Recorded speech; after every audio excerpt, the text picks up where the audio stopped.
The comedy panel show that's just like the news, in that the left fights the right and it doesn't really seem to matter who wins. We cover the big stories. It was in fact a troop of baboons and not angry vegans. I like that. And the really important stories. Fat naked cow gets stuck in swimming pool. It's a headline in a lot of local newspapers. Yeah. We're on the same team, Nick. Yeah, but I'm just helping you. Join us for Ministry of Offence, Saturday nights, 8 o'clock on GB News. I'm Dan Wootton. Join me Monday to Thursday from 9 to 11 for the feistiest and most fun news debate on TV, where free speech reigns. I'll bring you a sharp take on the day's biggest stories, bombshell newsmaker interviews, and A-list guests. And I guarantee you, no spin, no bias, no censorship, and no reason to go to bed. That's Dan Wootton tonight, Monday to Thursdays from 9 on GB News.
Ministers face increased pressure to act as the price of fuel reaches a record high.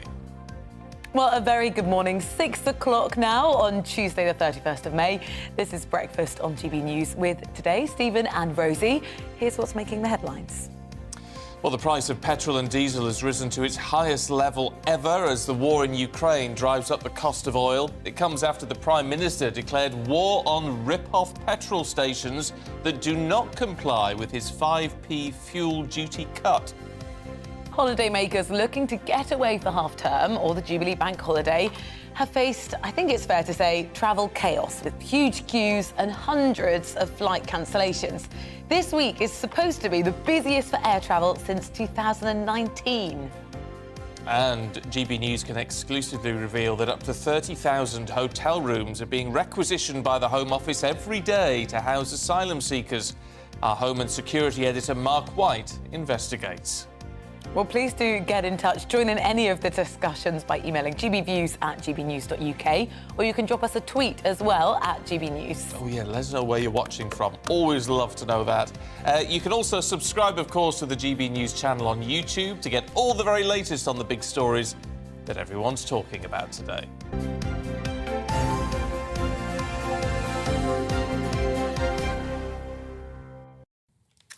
So our main news today, ministers are facing increased calls to do more about the cost of fuel as the price of petrol and diesel in the UK reaches record highs. The average now price of petrol hit a new peak of 173 pence a litre. The price of diesel rose to 183 pence a litre. Now, this means the price of filling up a typical family car with diesel has gone above £100 for the first time. Now, despite the Chancellor issuing a 5p fuel duty cut earlier this year, prices have continued to rise, in large part due, of course, to the war in Ukraine. But the Prime Minister is also reportedly concerned that the cut is not being passed on to customers at many pumps, so he's drawing up plans to expose firms that aren't reducing their prices in line with that. Well, joining us to discuss this more is the founder of Frank Investments, Paul Sedgwick, who's in the studio. Thank you very much. Good morning. For many families, this is just yet another thing where they think, in my average week, the cost of doing the very basics, doing the school run, driving to work, has become now extortionately expensive. I mean, obviously, rising oil prices have all sorts of implications across not only domestic but businesses and industry. It is in effect a taxation on your cost of living, absolutely. So what can be done about this in the immediate term, if anything? Well, to be honest, in a way, not a great deal. I mean, unfortunately, the reason that the price of oil and gas is rising because of the consequences of the war between Russia and the Ukraine. And while that continues and while supplies are disrupted, then obviously when you have a limited supply of anything, prices begin to rise. And that is what we've seen. In terms of how the economy works, though, you'll know much better than I. At what point would the government turn around and say, well, if we reduce fuel duty more, it's going to get people back out, be better for the economy? Well, obviously, any help that the government can give in terms of reducing the fuel duty and making it bringing prices down does help, because, as I said, the impact of higher oil prices we always see.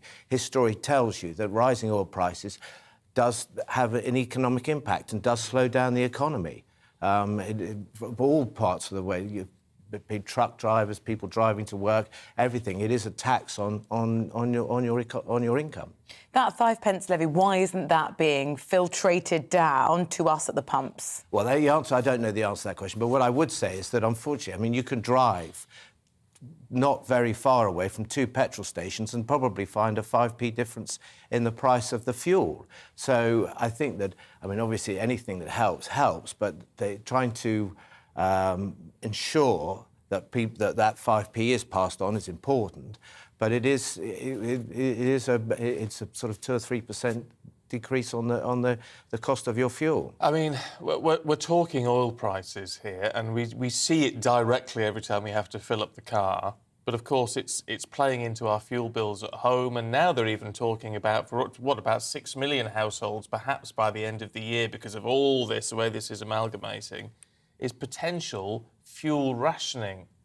Yeah, I know. The government have said that the possibility of this is relatively low, but obviously that is a serious consequence. I mean, in lots of ways, if you do have fuel rationing, I mean, I remember back in the 70s when we didn't have, we turned off our. You're way too young for that, but I'm not. I'm afraid. Well, you look it anyway. But the fact is, it has a terrible impact. I mean, a personal impact and people being able to heat their homes and stay warm and all that sort of thing, and also the fact that productivity will drop, which further adds to the risk of an economic recession, which people are already worried about. People are particularly worried about the winter that's coming, with the energy cap being reviewed again in October. What can the government do now to try and best mitigate against the worst-case scenario? Well, I think that what they've got to try and do is the best they can to ensure as much of the supply of oil and gas is secured in various ways. I mean, obviously, one of the things that the country is not so good on is storage and improving storage. We're talking about increasing, hopefully, some investments in some of the North Sea again. But, I mean, Rishi Sunak's tax that he introduced on this windfall tax may impact that as well. So that could be a consequence, but that wouldn't come on in the short term. I think in the longer term, I think this may increase investment in renewable energies and try and find other ways. And it'll be interesting to see what the economic consequences are, because if we do, I mean, the EU last night said they're going to look to phase out importing Russian oil and gas by the end of the year. Russia said that they may threaten back and reduce exports of gas, and this is why the concern is over rationing. But it may mean that in the future, down the longer term, Russia may do more harm to its own economy than it thinks, because of the fact that it will, people will find alternative ways of getting oil and gas. In terms of the pound in our pocket, what are you advising people to do? In terms of prioritising and investments or anything else, really? Well, investments is such a broad space, because the important thing with investments is always trying to match it up with your needs and your requirements, and trying to make sure that your investment strategy marries up with what you're looking to do in the longer term, and saving and making sure that you have where you can something to look after you, and as they say, on a rainy day. But it's very hard when you talk about investments there. And I was listening to one of your programmes the other day, and somebody was saying at the moment, people trying to find ways to save. It's hard when you're trying to meet your bills currently. I mean, this is the problem. So saving for a rainy day, it's what I was always taught to do. Yeah. You've got to have that extra cash to save for the rainy day. And that's why I say, saving, you've got to think ahead. But you're right, at the moment it's a hard thing to think about. Just slightly on the bigger, broader picture of this, there is this real tension, isn't there, with our sort of green commitments and also the pledging from the government to say we're going to do the very best we can to make sure we don't have things like power rationing come, this winter. That's an awkward tension to balance. Well, at the moment we've got all sorts of tension. I mean, I think on the one hand we want to be seen, Europe needs to be seen to be staying strong in its support of Ukraine and the sanctions that are imposed, but they have economic consequences for the countries imposing them. And we've seen this. But you're right. I mean, but in the short term, as I said earlier, you may see that the focus will increase in trying to move further away from oil and gas because of, countries have become more aware of how reliant they are on it. And, I mean, it wasn't so long ago that you had oil price trading at $30 or $40 a barrel, and everybody saying, well, we're never going to use the stuff again. And now, there's a terrible shortage. Commodities tend to go in these cycles. But at the moment, it's obviously very painful. Yeah, no, it is indeed. Look, Paul, good to see you this morning. Thank you. I think we're catching up with you a little bit later on as well, aren't we? Thanks very much. Nice to meet you. You get to come back again because the second day in a row, someone thought I wasn't around in the 70s. We'll have you back. See how well it's obviously it's working. This is what you need to do to keep coming back on. Something's working for me. I don't know what. I'd take it. No, take it. Stop highlighting it. Let people believe it and carry on. It's 10 minutes past 6. Now, we can exclusively reveal that up to 30,000 hotel rooms are being requisitioned by the Home Office every day to house asylum seekers as they wait for their claims to be processed. Now, as the government grapples with what is a growing accommodation crisis, the first of up to 1,500 asylum seekers will move into an old RAF base in North Yorkshire this week. Locals in the adjoining village of Linton-on-Ouse have told our Home and Security editor, Mark White, that the plans are ill thought out and will end in disaster.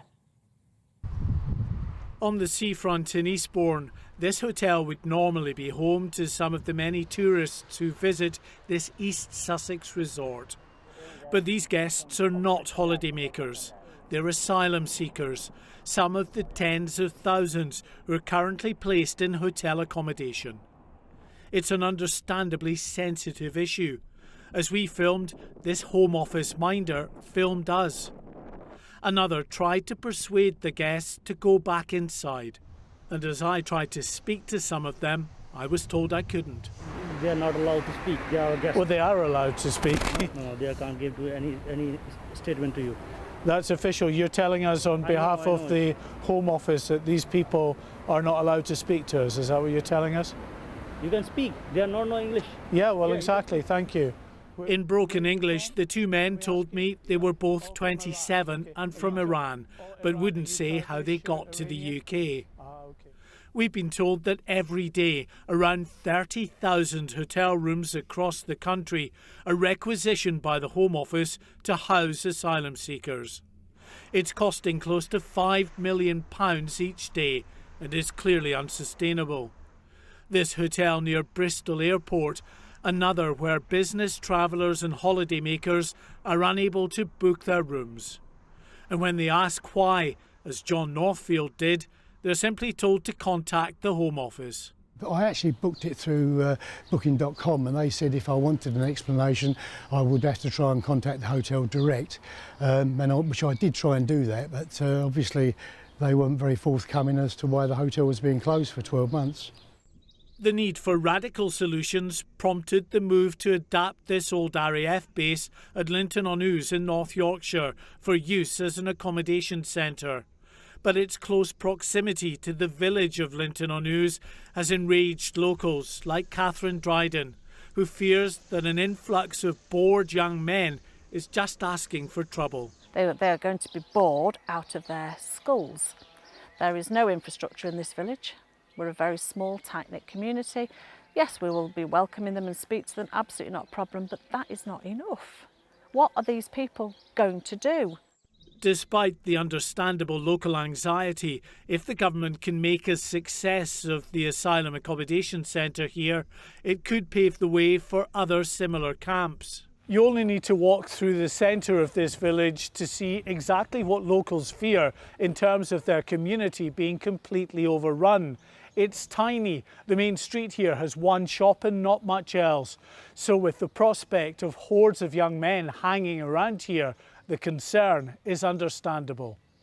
Those worries are being compounded by several incidents of concern in some areas where asylum seekers have been housed, including this one in Windsor, where a group of schoolgirls videoed as they were propositioned by a couple of asylum seekers. You know we're 15. Yeah, how old are you? 21. You know we're 15. Who? Us. Oh my! Oh my! We're 15. He likes me. You're 21 and you're asking for us snacks. We're 15. Walk on, bro. Walk on. They're young girls, brother. Walk on. Thames Valley Police has confirmed it's investigating this incident.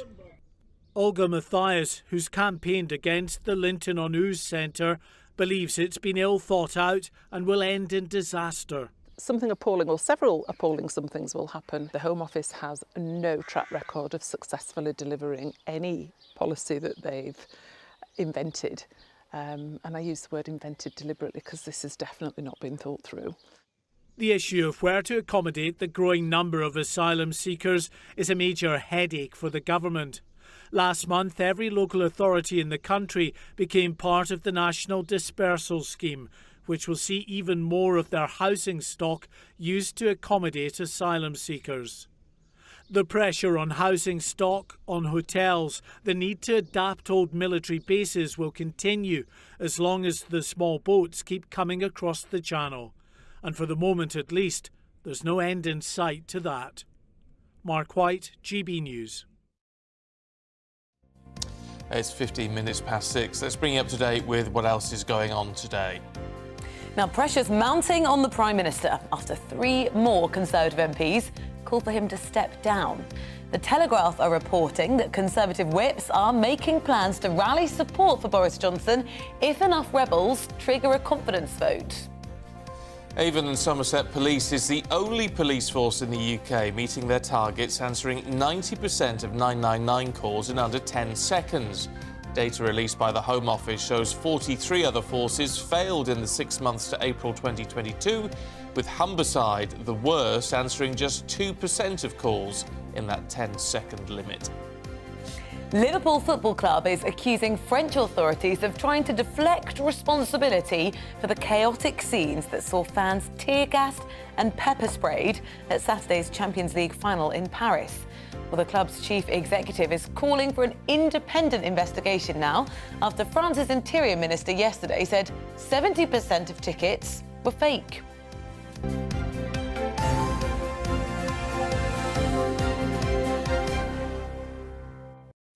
Now, we would love to know what gets you going in the morning. Hopefully you're just sort of waking up now, you're coming round slowly. We don't get that luxury, Gently. do we? No, it's a brutal alarm. I don't leave very long from alarm going off to leaving the house. No, I don't anymore. I always used to. I used to take an hour.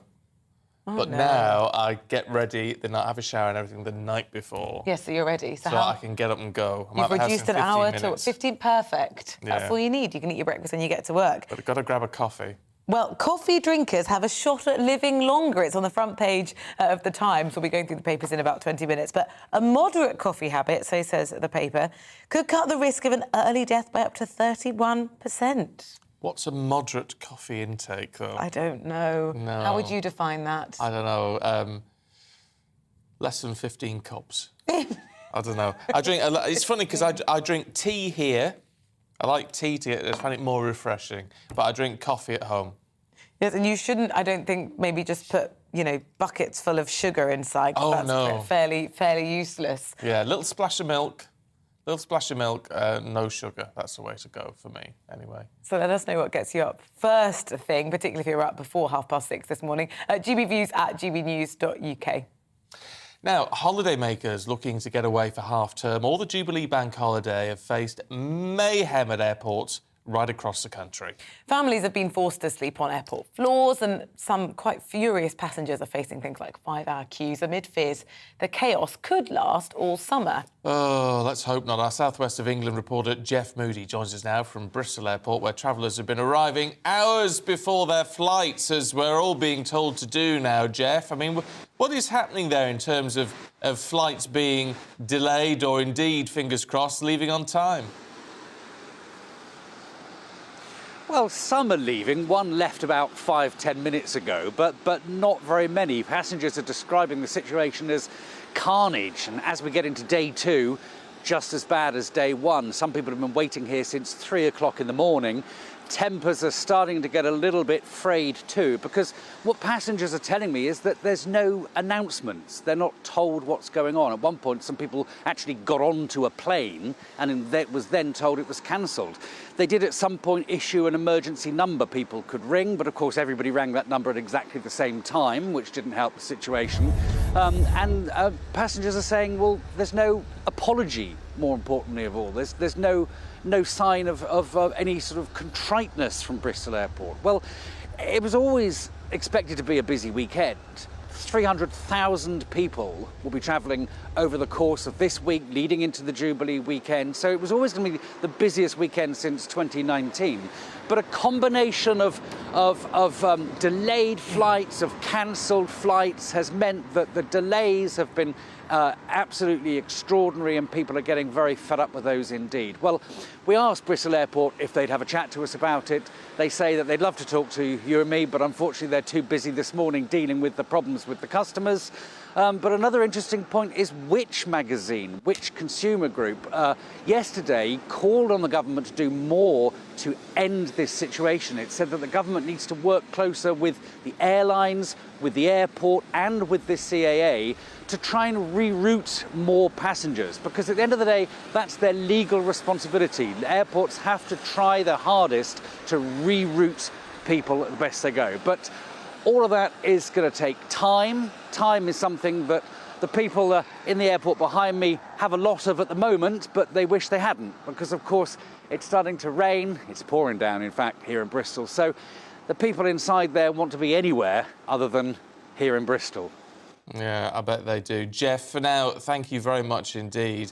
It is that, I think, partly because it would be bad enough anyway, but partly because of the pandemic, where so many people have had a long gap in between any sort of break out of the country.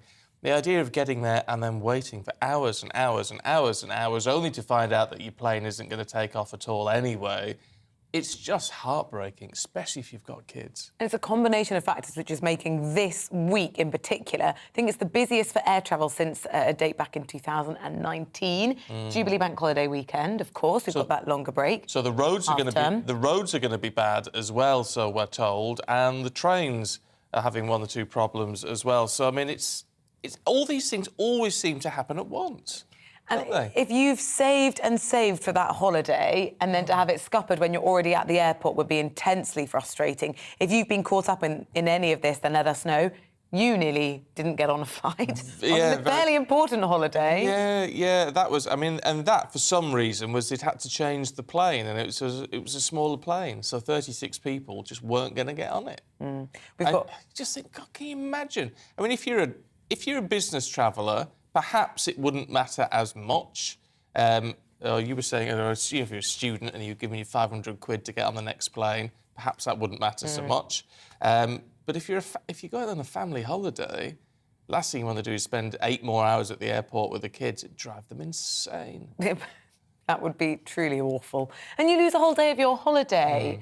Let us know if you've been caught up with any of this. You know how to get in touch with us on the email, but also there's the Twitter as well, @GB News. Yeah, and I keep saying, let us know where you are, what you're doing this morning. Let us know what your plans are for the Jubilee weekend, any street parties, any families coming around. What are you planning to do? Would love to hear what you're up to this weekend. I'm looking, as I said to you yesterday, me and Anne are going to Wolverhampton on Sunday for a street party. The street party's starting very early on Sunday morning. We are going to have to knock some people up, I think, to come and join us for a cup of tea at 6 o'clock. But it'll be so nice to get out there and see the bunting and see the excitement and The whole show is going to be on your doorstep, basically, on Sunday. It's going to be great. More to come here, though, this morning. After the break, how Canada is planning to celebrate the Queen's Platinum Jubilee. Don't miss that after the weather. Good morning, I'm Alex Deakin with your latest weather updates. Today is another day of dodging the downpours. Yes, a bit of sunshine here and there, but most of us also seeing some fairly heavy showers. High pressure is nearby, but low pressure is dominating, sitting right over the country.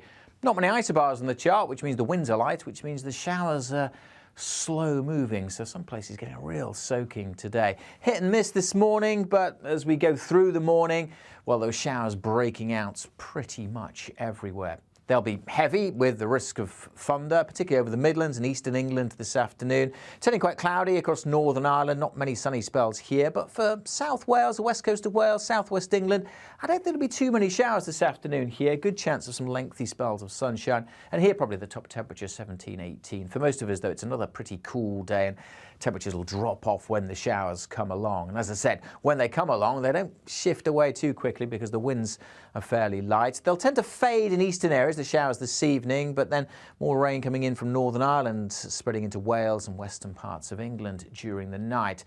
Again, with some clearer skies, it'll turn a little chilly, temperatures well down into single figures, certainly in rural areas. On to Wednesday, and, well, again, it's another day of sunshine and showers. But I think the main focus for showers, certainly initially over the Midlands, northwest England, spreading eastwards across eastern England and again across central and eastern Scotland. Some western parts, particularly West Wales, Northern Ireland, southwest England, west coast of Scotland, mostly fine on Wednesday, dry and bright with some sunny spells. Again, in the east, the showers will be heavy, and again, temperatures will be suppressed when the showers come along. 15, 16 at best, but with some sunny spells, 18, 19 degrees in the southwest. The showers are fading, and for the long weekend, actually, things are turning drier for most of us with some sunny spells and feeling a bit warmer too.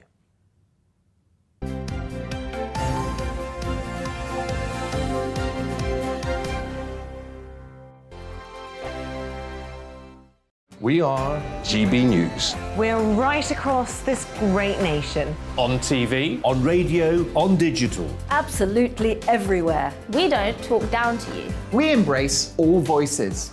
With honest and civilised conversation. We're not part of the establishment. We're one of you.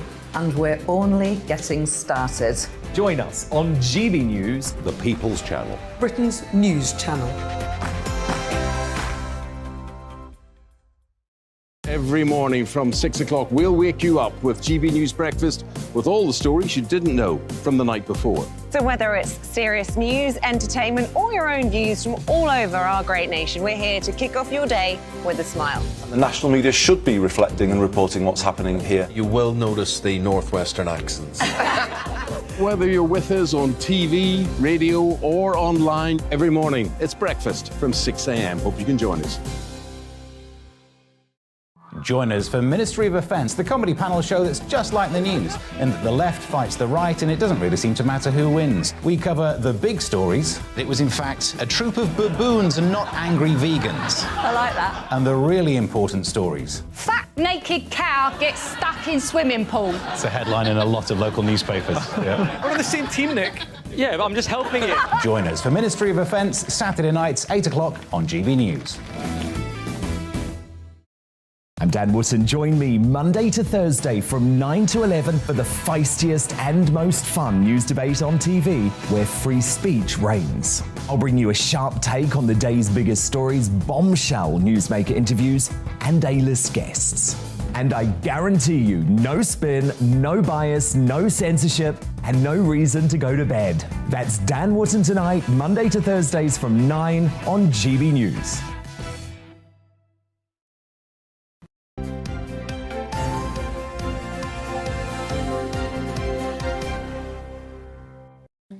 .27 morning to you. This is Breakfast with Stephen and Rosie. We're on TV, we're online, And we're on your radio. I'd said your bit then. I do apologise. I thought I was ad-libbing, but then there was a script in there anyway. That's okay. Still to come on the programme today, waste not, want not. Now, it's very clear we're doing this. I hope you are also gearing up for Jubilee lunches, street parties. It's thought, though, that we're going to chuck away loads of leftovers. We're going to meet the professional waste warrior, I'm not kidding, on a mission to change our waste. So how can you have a waste-free Jubilee street party? That's at 6:45. Yeah, sounds good. Also coming up in the next hour, it's Southampton versus Durham as the two places battle it out to become City of Culture. We'll be out and about with our reporters as they explain why their patch deserves the top prize. And remember, we want to hear from you throughout the programme. You know how to do that. GBViews at gbnews.uk, or you can tweet us at gbnews.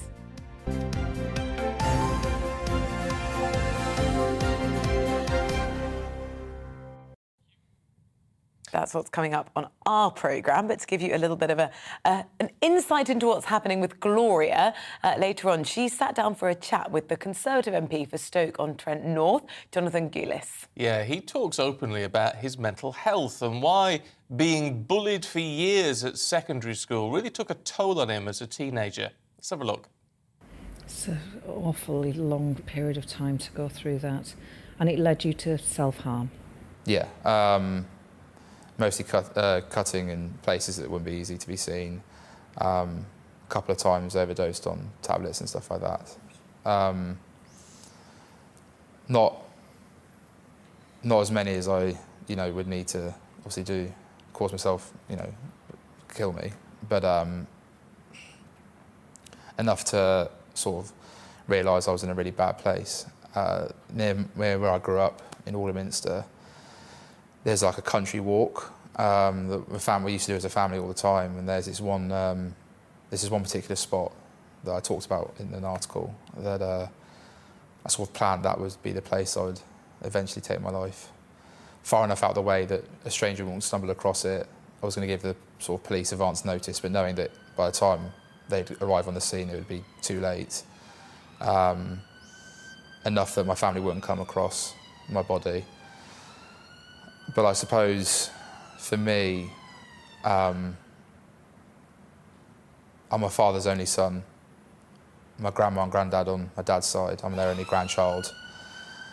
I just, that was a reason to live.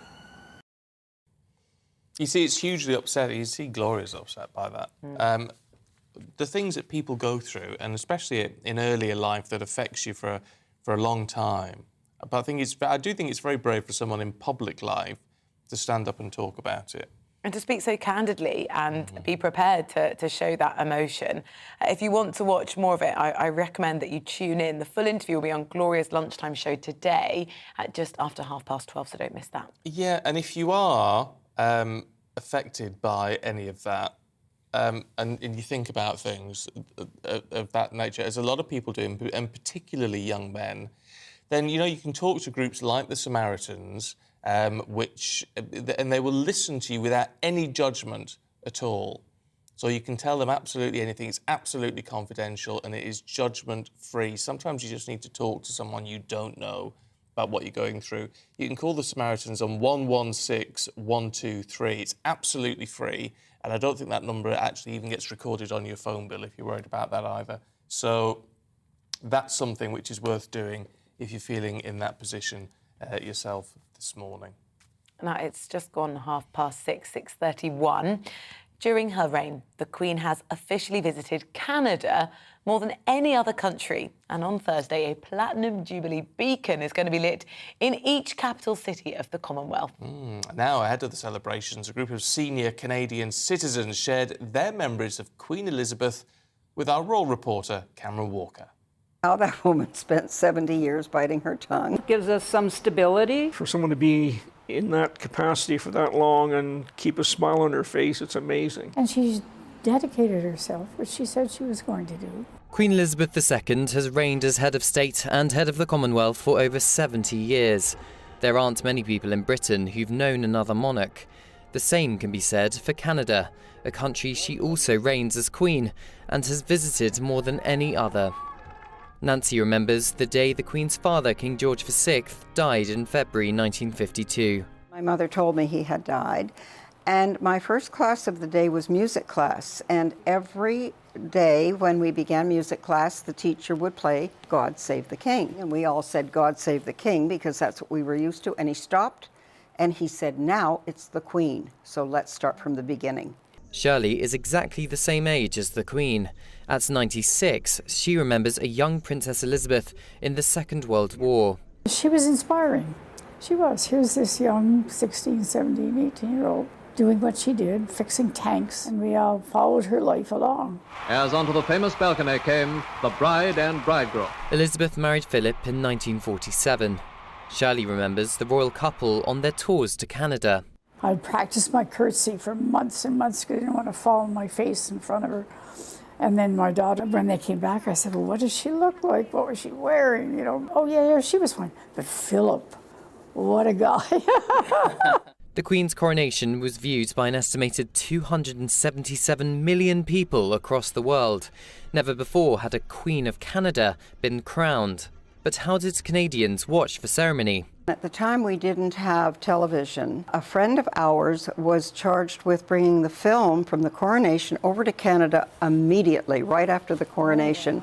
The film was loaded into his plane and he brought it back. Roger was born in Croydon in South London before emigrating to Canada. He shares his memories of Coronation Day. Thousands and thousands of people lining the streets. Did I see the Queen in the carriage? No. Too small. Jill grew up close to where the Queen stayed in Canada's capital, Ottawa. She stood on the streets to welcome royal visitors. It was pomp and pageantry down in the neighborhood. My Union Jacks and my Canada flag wave when any of the royals would come. I asked the group how important the monarchy and the Commonwealth is to Canadians. Canada is a country of immigrants. And an awful lot of people came from non-Commonwealth countries. And so they just they don't understand the pomp and ceremony. A lot of Canadians don't understand what working royals mean. They just see when they're dressed in their fancy attires and stuff. I'm inclined to see the Queen and the royals sort of fade out. We're very proud of her. We should be, you know, because she's sacrificed literally her life. On Thursday, a platinum Jubilee beacon will be lit in Ottawa, one of 3,000 across the world, commemorating Her Majesty's 70 years of service. Karen Walker, GB News. Remarkable, that lady who's 96. And practising your curtsy. Practising the curtsy. But also the fact she's as sharp as a tack, isn't she? What's with all these the older generation now, like the Queen and that lady there, absolutely sharp as a tack at 96. And looking forward to celebrating this weekend as well. And I hope they have a really good knees up. I do. I really do. What does a knees up look like when you're 96, do you think? Oh, might get messy. Good on them, that's what I say. Have a few sherries. I just think it's lovely. I think it's remarkable seeing people of that age and you know, and well and enjoying life. Why not? And the big question is how much of the Queen we'll see this week, because there's high expectations. You know, will we see her on the balcony on Thursday at the service? And I think what we heard from yesterday on Breakfast was that they're still very much taking it day by day and sort of working out what she'll commit to. But of course, we'll bring all of the highlights of the Jubilee here on GB News. Yes, we certainly will. But don't go anywhere, because we're going to take you through the papers in just a couple of minutes with David Wooding and Nikki Hodgson.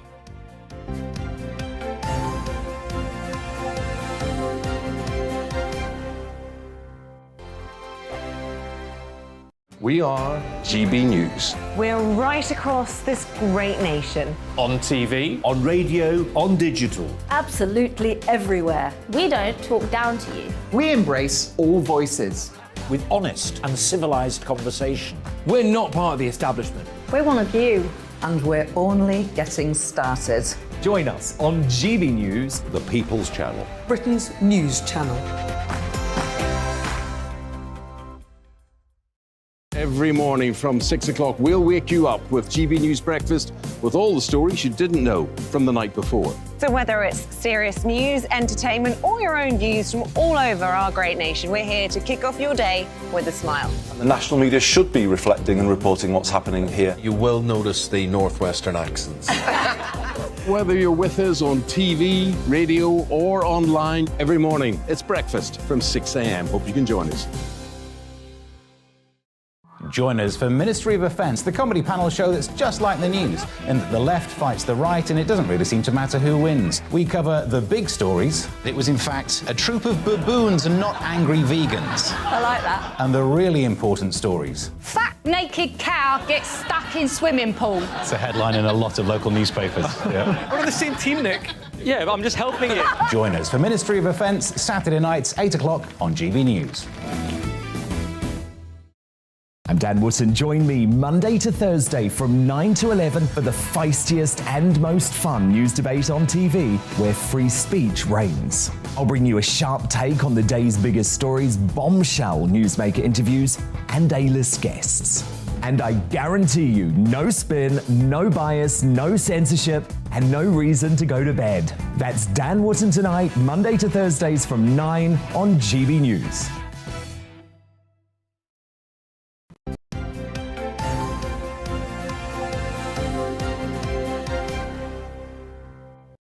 .38, very good morning to you. This is Breakfast with Stephen and Rosie on your TV, on your radio and online.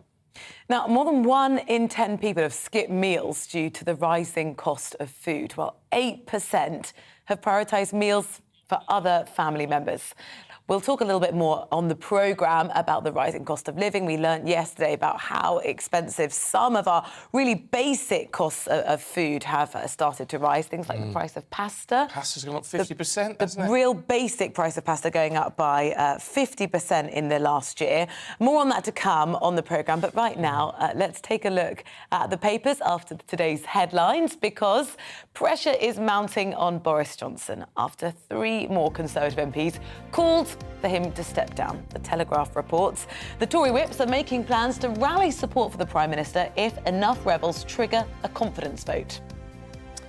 Avon and Somerset Police is the only police force in the UK meeting targets, answering 90% of 999 calls in under 10 seconds. This comes from data from the Home Office, shows 43 other forces failed in the 6 months to April, with Humberside Police the worst, answering just 2% of calls in that 10-second limit. Violent attacks against shop workers more than tripled during the pandemic as they enforce social distancing and face masks. Well, the British Retail Consortium says despite fewer shops being open, abuse levels soared to 1,300 a day last year. Oh, shocking. Now, the Duchess of Cornwall has crowned nearly 500 volunteers as Platinum Champions. Ooh. Camilla called them the backbone of our country as she headed the judging panel to select the nation's most outstanding volunteers to mark the Queen's Jubilee.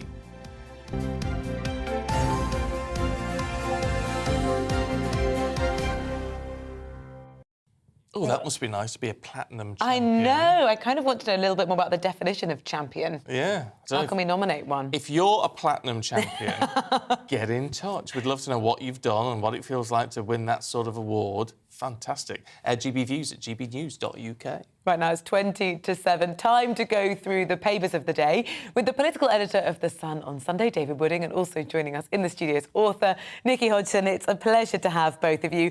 Nikki, let's start with, it's the front page of many papers, the Mirror, also I've got the Times here as well. Fears queues at the airport could be here for months. It's the great getaway, it's half-term, Platinum Jubilee weekend, but it's proving problematic. Oh my gosh, this is so depressing for so many people. So, so many families have been looking forward to a holiday. Maybe it's the first holiday they've taken since the start of the pandemic. And they're literally having their holidays cancelled at the airport where they start from. And this is across the country. It isn't just one airport in particular. And the union, Unite, is saying this is the fault of corporate greed among, the aviation industry. They cut so many jobs during the pandemic for the staff of both on the airlines and at the airport, and this is the resulting chaos. It just kind of beggars belief when you see these pictures of just so many people stranded that they didn't see it coming. Why on earth didn't they have more planning to know that they would need, obviously, more staff during the holiday periods when people could finally travel, when it's the Jubilee and people are taking advantage of that extra bank holiday day? It just doesn't make any sense. I think one of the concerns, it's in some of the papers, is that these airports, airlines are thinking, well, the cost of living is going up. Lots of people won't be taking as many holidays. We don't want to hire and recruit loads of people right now because if travel's going to tail off, we're then going to be stuck again. Yeah, I mean, I sort of understand that, but the point is there's not even the most basic number of staff to do things like check people in, get them on the plane, sort the luggage out. I think what's so disgusting is that people literally at the point of flying are being told, no, sorry, it's cancelled. So, you know, then they've got to somehow get themselves back home and tell their children that the holiday is over. So, you know, I don't understand. Also, as well, you know, it's the cheaper airlines, so it's going to affect the poorest people the worst, as ever with these kinds of things. And I feel like it needs the government to step in, actually.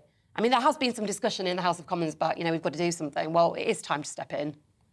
Oh, well, it'd be interesting to see if that happens and what they can actually do. I mean, there's a lot of pressure on the government, David, to step in and do a lot of things. More pressure mounting on the Chancellor, according to the Daily Mail, over cost of living and particularly fuel prices now for filling up our cars. Yes, it seems that diesel users, diesel car drivers are suffering worse. It's now about £100 to fill up a diesel car as opposed to £72 last year. What seems to be happening is that the margins have gone up by 50%. And then on top of that, you're getting the VAT. Now, the fuel duty is per litre, but VAT goes on the overall price. So as the price of fuel goes up, VAT goes up. So the Chancellor is taking a bigger grab of the money, and there is pressure on him to give us some relief. But, of course, Boris Johnson and the Chancellor himself are angry that the cut in the spring statement doesn't seem to have been passed on to motorists. It's all been swallowed up by the rising cost of fuel now. And we know there's a war in Ukraine, and that's putting pressures on the market. But nevertheless, campaigners are of the view that the greedy oil giants, to use their phrase, are fleecing them mercilessly. Well, you do wonder with the sort of fuel duties, you say, per litre, and yet, of course, I mean, the prices vary so dramatically from petrol station to petrol station. Yes, and there was a time, Stephen, when you go into some of these supermarket filling stations and the price was substantially cheaper than it was in the main forecourts. But that doesn't seem to be the case anymore now. It seems very difficult to find out where you can get a good bargain on filling up the car. Yeah, very difficult. And that's adding, of course, to the cost of living crisis as well, because lorry drivers and delivery trucks are all filling up diesel and their overheads are rising, which is adding to the cost in the supermarket. Yeah, all costs us at the end of the day. And the cost of people's commutes as well, of course, if you drive to work.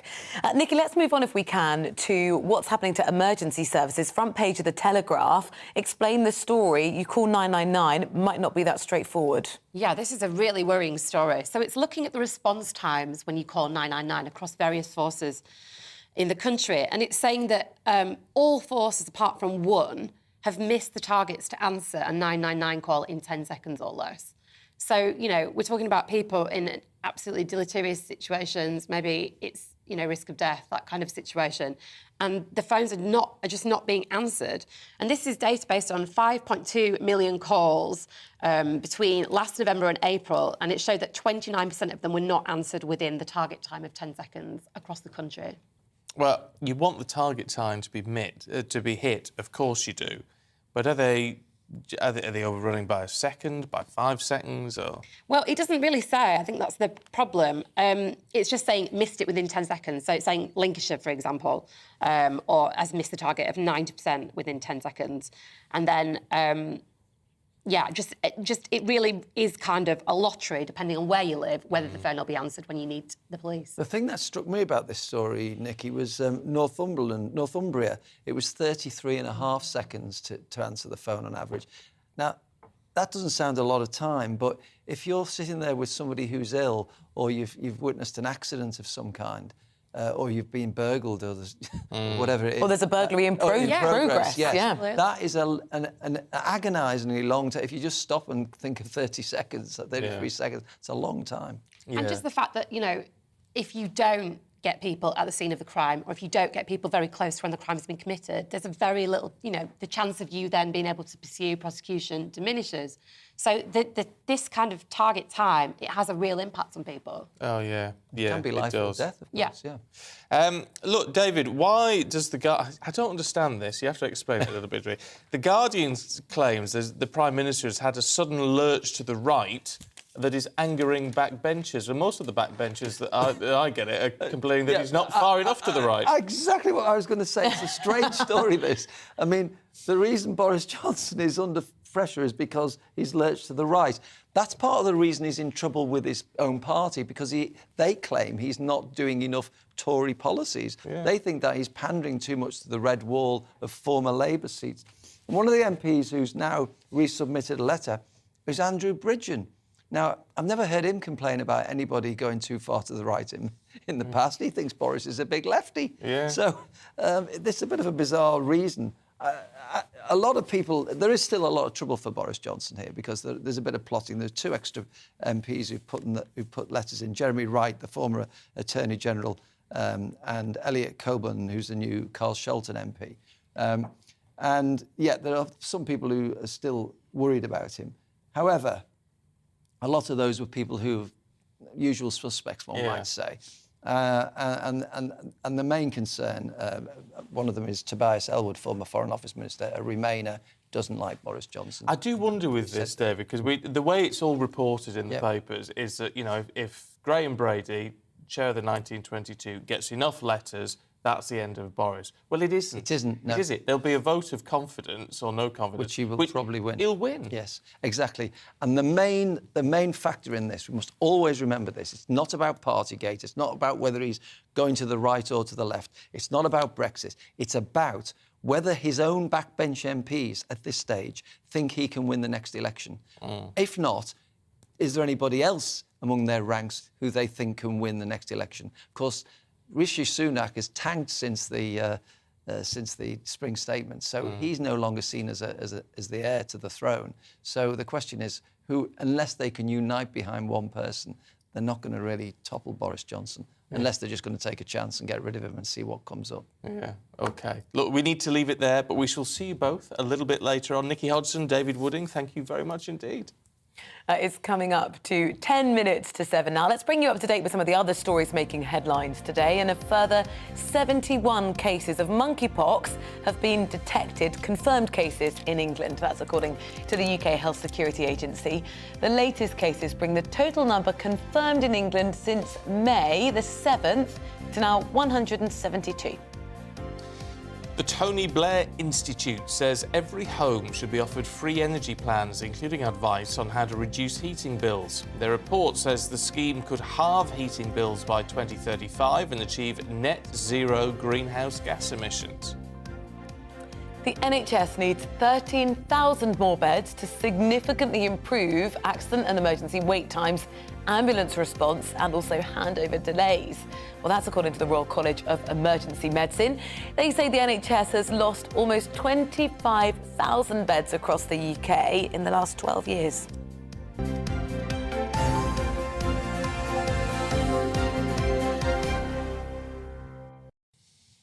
Now, the average person here in the UK is going to spend £44 on food if they host a party or go to a party. And this weekend, of course, those celebrating the Platinum Jubilee are predicted to buy 15% more food than usual. I'm interested to know how they research what the average party size would be to work that out. But no idea. According to the new research, 3/4 of people attending or hosting a Jubilee party will have leftover food once the celebrations end. That's not really surprising, is it? So how do we turn that food waste into exciting and nutritious meals? Yeah, there's a challenge for you. Let's see if Jamie Crummy, co-founder of the food app Too Good To Go, can beat for us. He joins us from London. Good to see you this morning. So, especially, I mean, it's bad enough at any time, but especially at the moment, the last thing we want to do is throw good food away. So what do we do?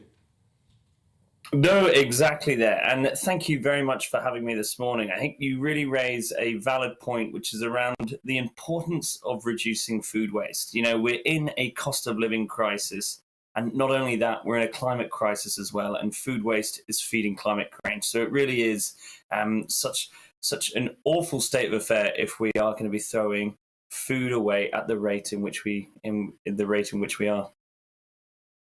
The type of food we're going to be eating over the weekend, I'm imagining lots of sort of finger sandwiches, so maybe the crust will be cut off, trifle, lots of fruit, probably strawberries and things. Do you have any ideas of what recipes we could make which will limit the amount of stuff we end up throwing away this weekend?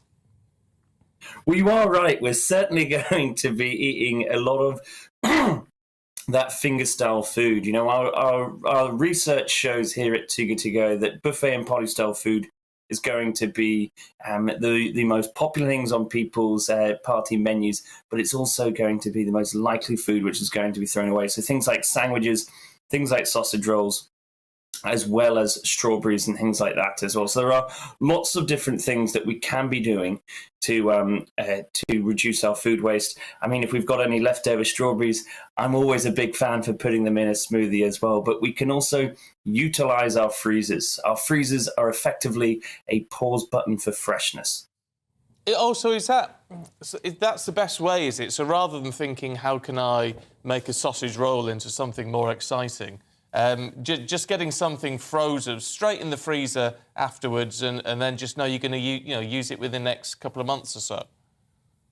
Precisely that, yes. I would always recommend using our freezers. And if we can't use our freezers because, I don't know, we've got too much food in there at the moment, let's encourage ourselves to start sharing with our party guests as well. So, you know, we can also, encourage our party guests to bring their Tupperware and help us out by taking any food that is going to be left over. One other tip I have as well is we can encourage people to cater their parties through apps like Too Good To Go. You know, here at Too Good To Go, our app connects individuals with businesses who have surplus food. So you can literally cater your food or cater your parties with food that would otherwise have gone to waste. So think of your favorite sausage rolls from places like Greg's, or even rescuing food from your local bakeries or cafes. And I should add as well, all of this food is at a reduced price. It's a bit of a lottery, though, isn't it? Because you pay a sum. I think the initiative is fantastic, but if I was hosting a party, I'd want to know what I'm putting on the platters. You know, if you've got someone with who's gluten-free, and if you buy on Too Good To Go, you might just get a bag, and then you open up and you might realise, well, I've only got sausage rolls. That's part of the fun, though, isn't it? It is this surprise bag, and it's this surprise element as to what you're going to rescue and what you're going to collect. But, you know, you can be rescuing from supermarkets like Morrison's and Marks and Spencer's, as well as lots of local cafes, local bakeries, and your favourite high street coffee chains as well. So lots of food for everyone, and also a great way of reducing food waste and putting on a great spread for parties this Jubilee weekend. Yeah. Well, I think it sounds great. I've got to be honest. Reduce food waste and save yourself a bit of money as well. All sounds good. Jamie, really good to talk to you. Thank you very much indeed. Thank you, guys. Speak to you soon. And there's a lot of parties going on, actually. Not just Jubilee. You should say morning to Janice. Good morning to you, Janice. It's our golden wedding anniversary on Friday. Congratulations. We're having a party at home with our children and grandchildren. My husband says the whole country is celebrating his endurance. Quite right. We love GB News. I came across it as we were looking to see, where I'd gone. Oh, well, there you go. I'm glad you found me. We had Jan and Brian Toy, and we're in Penarth in South Wales. Well, Jan and Brian, congratulations to you. It's lovely to have you with us this morning as well. Have a great party. Do stay with us. We're going to be speaking to someone just like you who watches, listens to GB News, who says the cost of living and the rising price of petrol are having an impact. We're going to find out exactly how and have some advice too after this. Good morning, I'm Alex Deakin with your latest weather updates. Today is another day of dodging the downpours. Yes, a bit of sunshine here and there, but most of us also seeing some fairly heavy showers.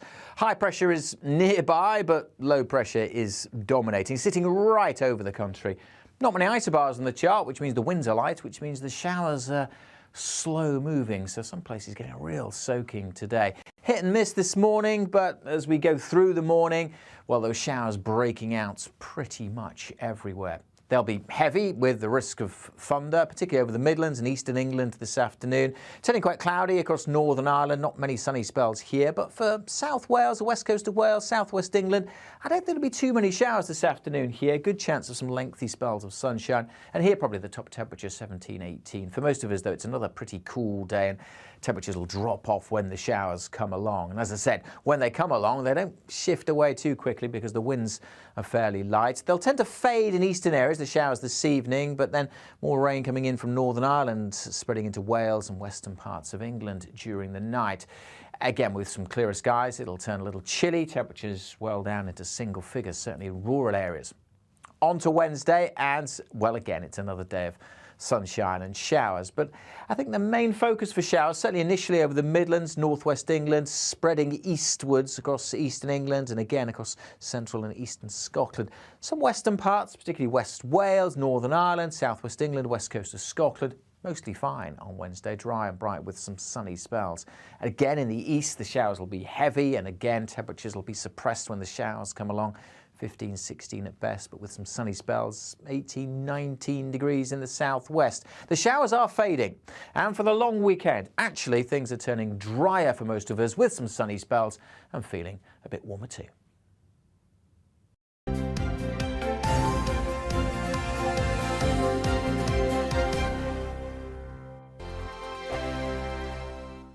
We are GB News. We're right across this great nation. On TV, on radio, on digital. Absolutely everywhere. We don't talk down to you. We embrace all voices.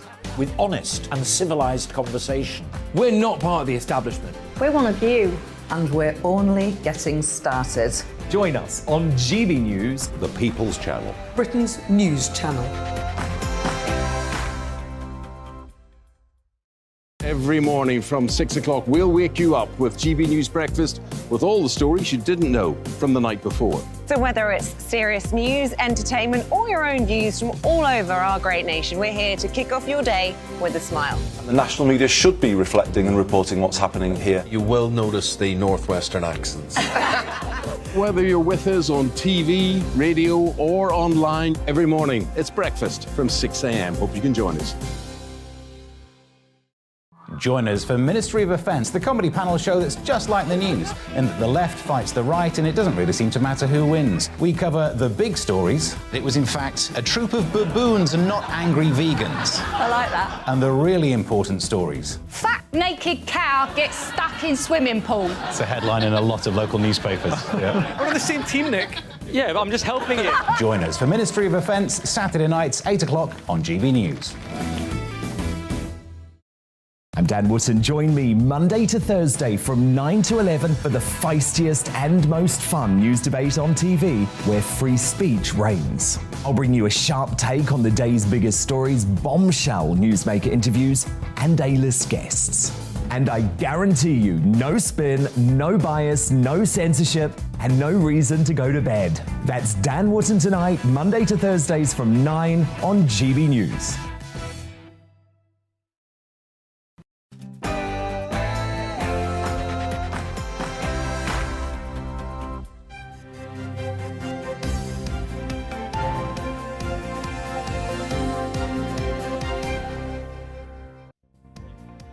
Ministers face increased pressure to act as the price of fuel reaches a record high.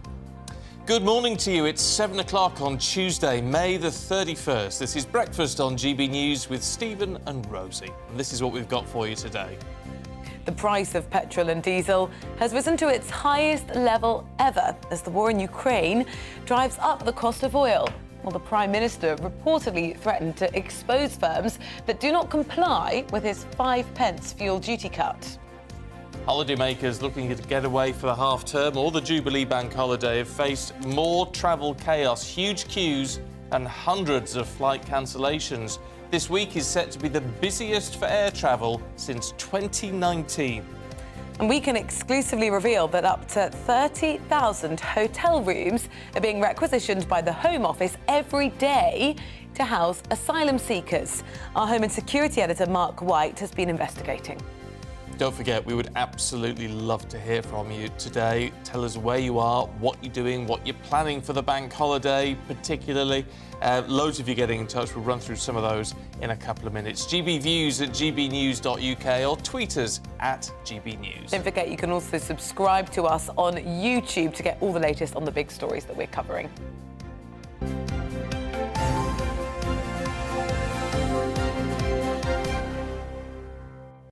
Our main news this morning, and ministers are facing increased calls to do more about the cost of fuel as the price of petrol and diesel in the UK reaches record highs. Well, the average price of petrol hit a new peak, 173 pence a litre. The price of diesel rising for a litre, 183 pence. Now, that means the price of filling up a typical family car with diesel has now, for the first time, gone above £100. So despite the Chancellor issuing a 5p fuel duty cut earlier this year, prices have continued to rise, in large part, of course, due to the war in Ukraine. But the PM is also reportedly concerned that the cut is not being passed on to customers at many pumps and is drawing up plans to expose firms that do not reduce their prices in line with that reduction in fuel duty. Well, joining us to discuss this more is in the studio with us the founder of Frank Investments, Paul Sedgwick. Thank you very much for speaking to us again. I know it sounds basic and obvious, but can you just explain to us why is it that we are seeing these ever-increasing costs? Well, it's basically a simple equation of supply and demand. I mean, the world is not even producing as much oil as it did before the pandemic crisis. We've also got supply constraints, such as you quite rightly pointed out a minute ago, have been created by the conflict between Russia and Ukraine. And this has led to and the recovering economy, and all have put all that together, and we've got rising oil prices. Why is it that a lot of these petrol stations, fuel stations, have such hugely differing prices? Because, I mean, is it just a case of the market economy and just trying to make as much money as possible rather than getting as a decent deal? Well, I guess it's a problem, isn't it? Because obviously, I mean, there should, in theory, be competition amongst petrol companies to produce a price that is commercial and to attract more business. But the reality is that businesses are always trying to make money. That's what they're supposed to do. But there is a problem at the moment in the fact that central banks are trying to raise interest rates to stave off inflation, which is created by things like the shortage of oil and this sort of thing. At the same time, Rishi Sunak has increased the burden of taxation on the economy as well. So that's what's creating a pretty difficult environment for the people at the moment. So what are the Chancellor's options?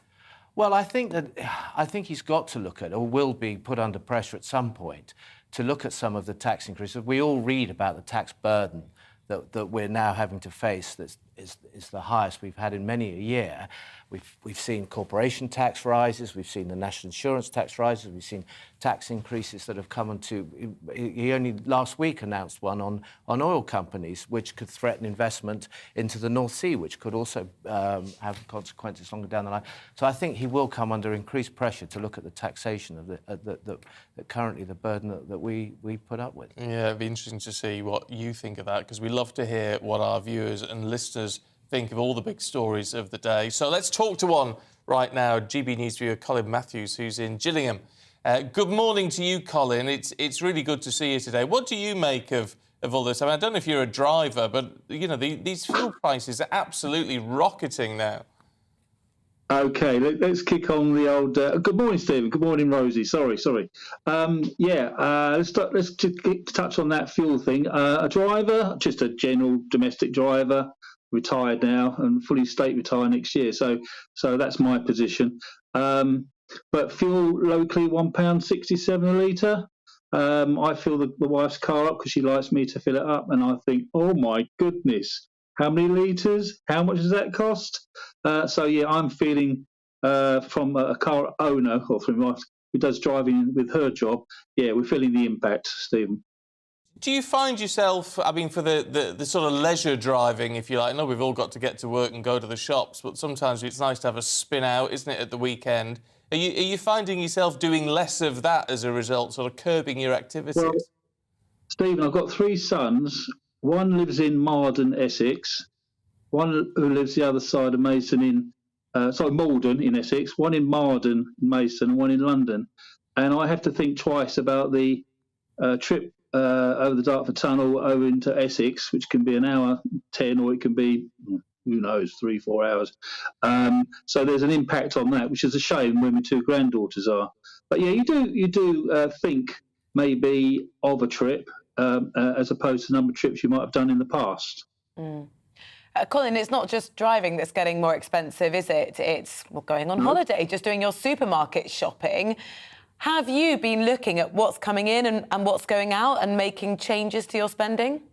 Well, Rosie, I'm a bit lucky, I guess, that I'm not working, I'm retired, and those yellow ticket items on the right morning, down you go. And so I'm on deflation, not inflation. There are some good deals to be had, but you've got to be quick. Was it the early best bird? deals? What do you hunt out for?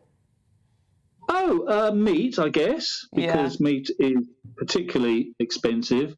There can be some meal deals there, but there's a variety of things. But as I say, you have to be quick, and sometimes also you go to stores and they're putting it out in the reduced area, and they put a ribbon now round the operator who's putting reduced items, because people, well, they just want to take them quick.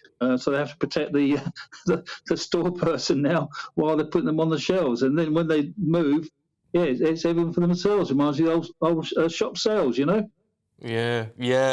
I tell you what, it's interesting, isn't it? That there's so much demand for all of that. Are you?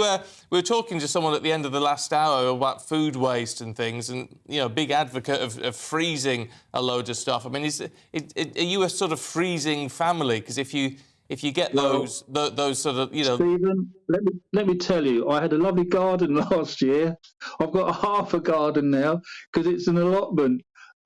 Decided at the beginning of the year from seed to go for herbs, vegetables, fruit, you name it. And I'm already now enjoying spring onions, lettuce. I've got loads. If you want any potatoes, Rosie and Steve, I've got loads out there in the garden. But I love a baked potato. Potatoes have come down 14%. They have. Actually, it's really surprising, some of the foods that over the last year, well, pasta's gone up 50%, potatoes have gone down, so's cheese. I wonder what sort of the market factors are at play there. I've got it here. And do you know what? If you was a university undergraduate, you don't know I don't know if they would cry or laugh, because pasta up 50%, minced beef up 16%, but because a student likes big bowl, doesn't he? But pizza down 14%, cheese down 7%, potatoes down 14%. So I think there's going to be a massive drift to pizzas.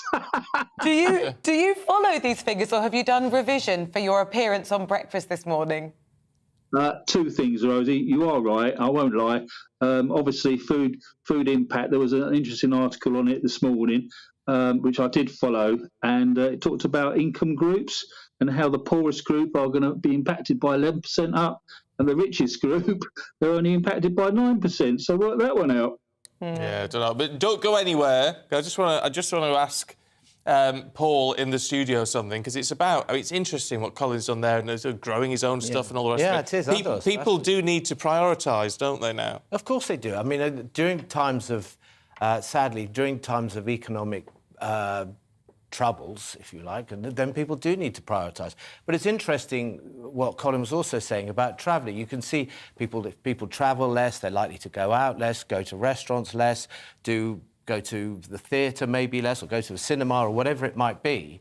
And this is how the economy starts to sort of shrink a little bit. Discretionary spend slows.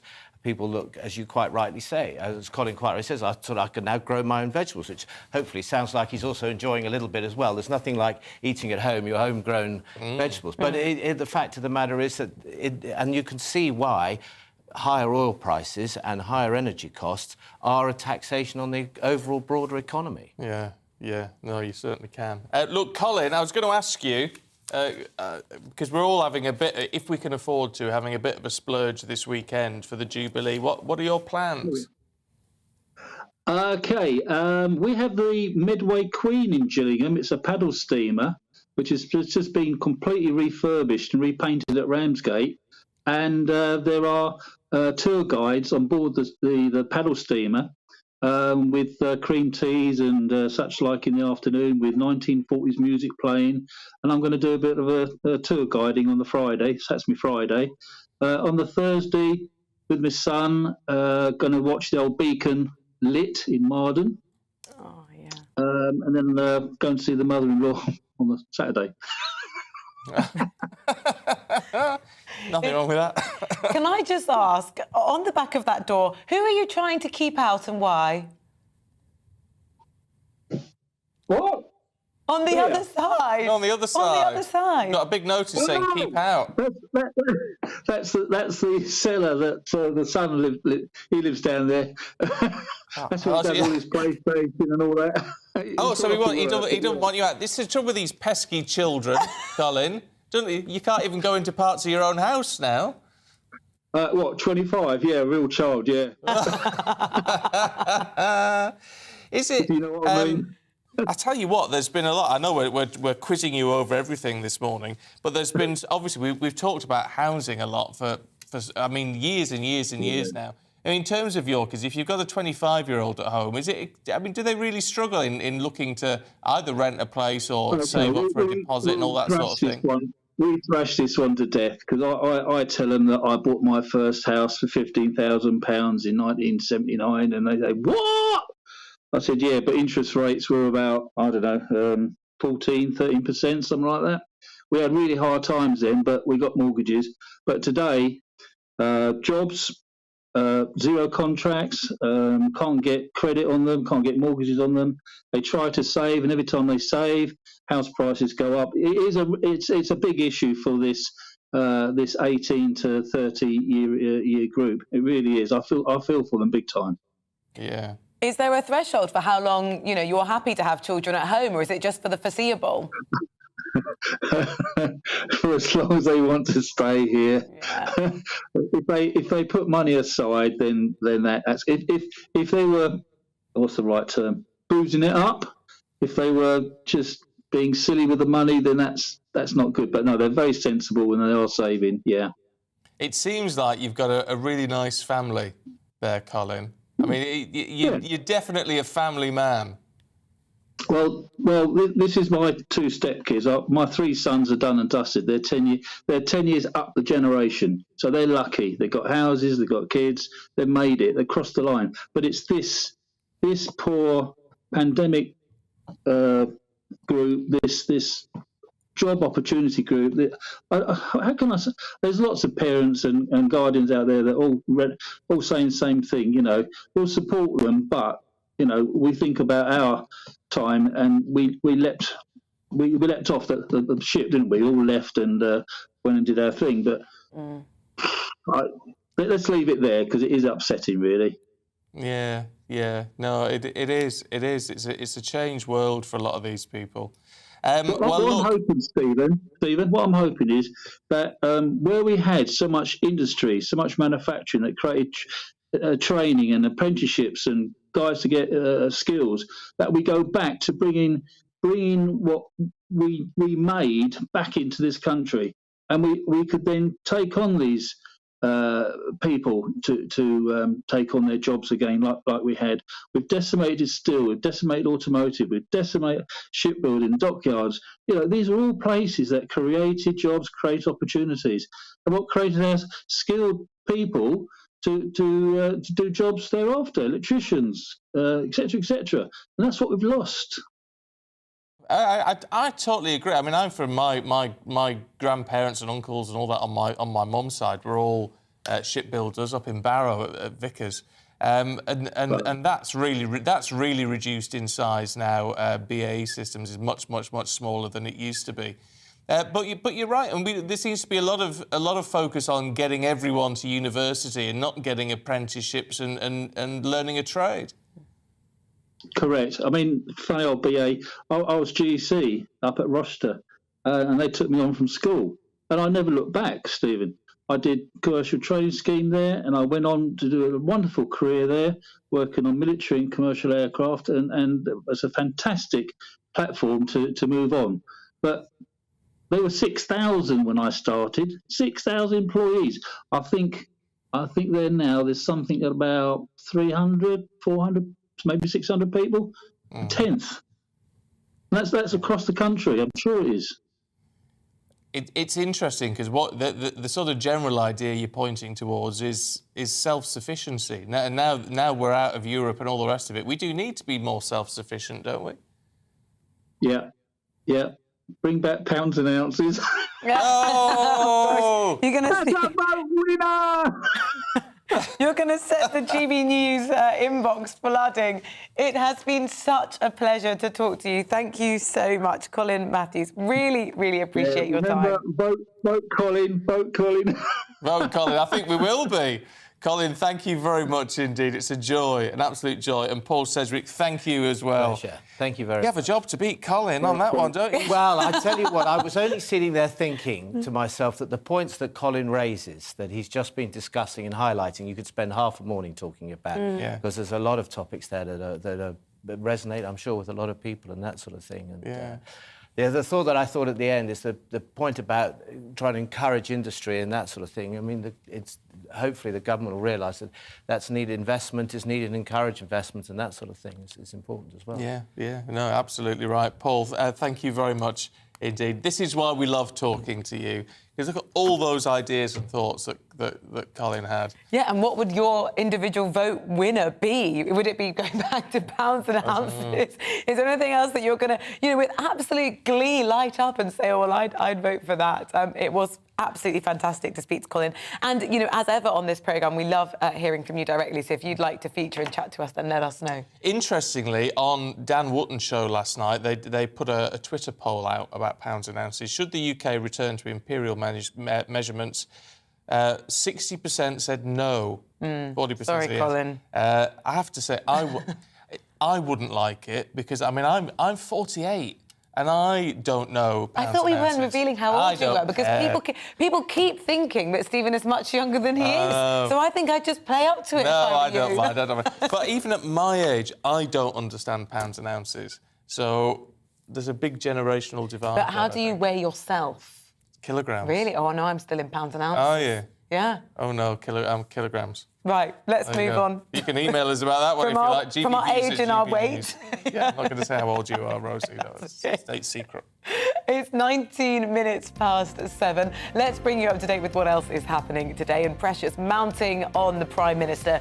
3 more Conservative MPs now have called for him to step down. The Telegraph's reporting Tory whips are making plans to rally support for the Prime Minister if enough rebels trigger a confidence vote. Avon and Somerset Police is the only police force in the UK meeting their targets, answering 90% of 999 calls in under 10 seconds. Data released by the Home Office shows 43 other forces failed in the 6 months to April this year. Humberside Police the worst, answering just 2% of calls in under 10 seconds. Liverpool football clubs accusing French authorities of trying to deflect responsibility for the chaotic scenes that saw fans tear-gassed and pepper-sprayed at Saturday's Champions League final in Paris. Well, the club's chief executive's calling for an independent investigation after France's Interior Minister said 70% of tickets were fake.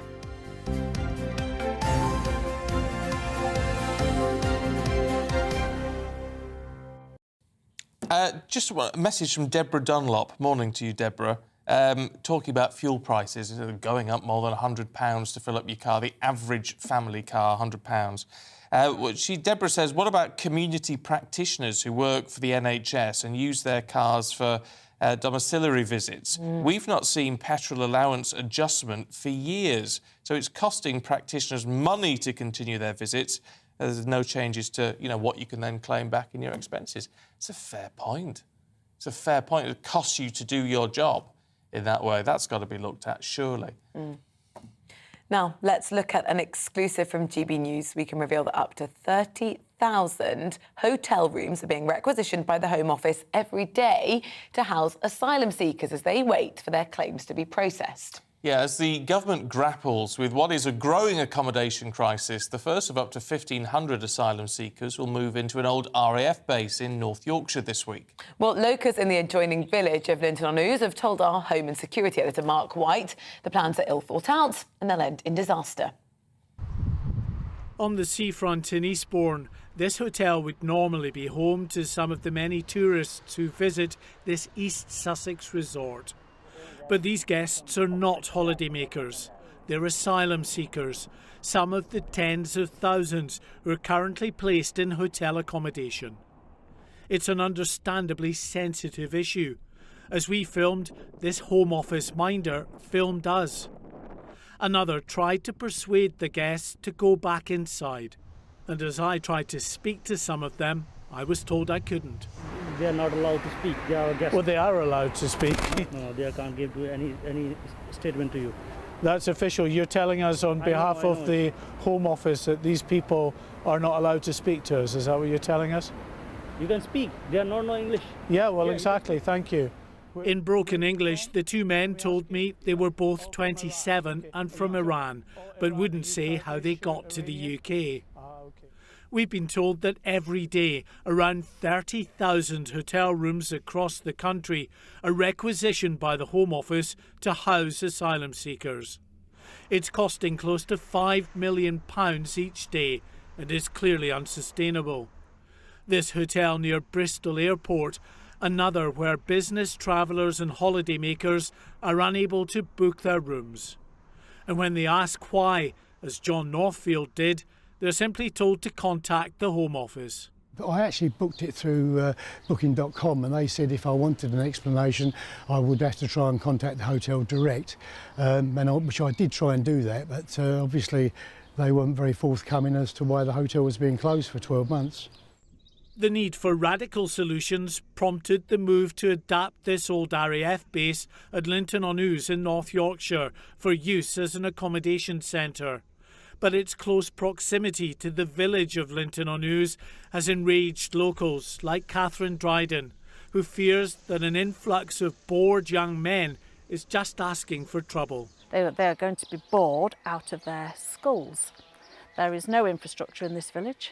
We're a very small, tight-knit community. Yes, we will be welcoming them and speak to them, absolutely not a problem, but that is not enough. What are these people going to do?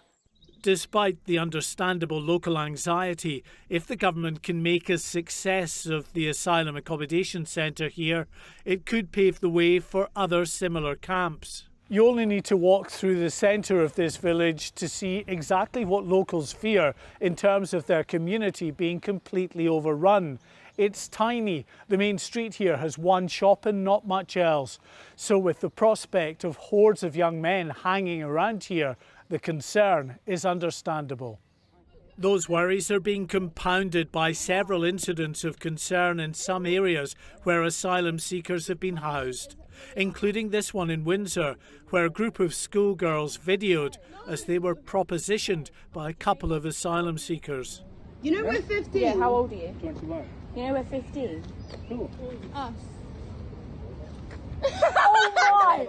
Oh my, we're 15. He likes me. You're 21 and you're asking for our snaps. We're 15. Walk on, bro. Walk on. They're young girls, brother. Walk on. Thames Valley Police has confirmed it's investigating this incident. Olga Matthias, who's campaigned against the Linton-on-Ouse centre, believes it's been ill thought out and will end in disaster. Something appalling, or several appalling somethings will happen. The Home Office has no track record of successfully delivering any policy that they've invented. And I use the word invented deliberately because this has definitely not been thought through. The issue of where to accommodate the growing number of asylum seekers is a major headache for the government. Last month, every local authority in the country became part of the National Dispersal Scheme, which will see even more of their housing stock used to accommodate asylum seekers. The pressure on housing stock, on hotels, the need to adapt old military bases will continue as long as the small boats keep coming across the channel. And for the moment at least, there's no end in sight to that. Mark White, GB News. Well, our Home and Security Editor, Mark White, joins us now live. Mark, a very good morning to you. Has there been sort of any sign of the asylum seekers arriving where you are?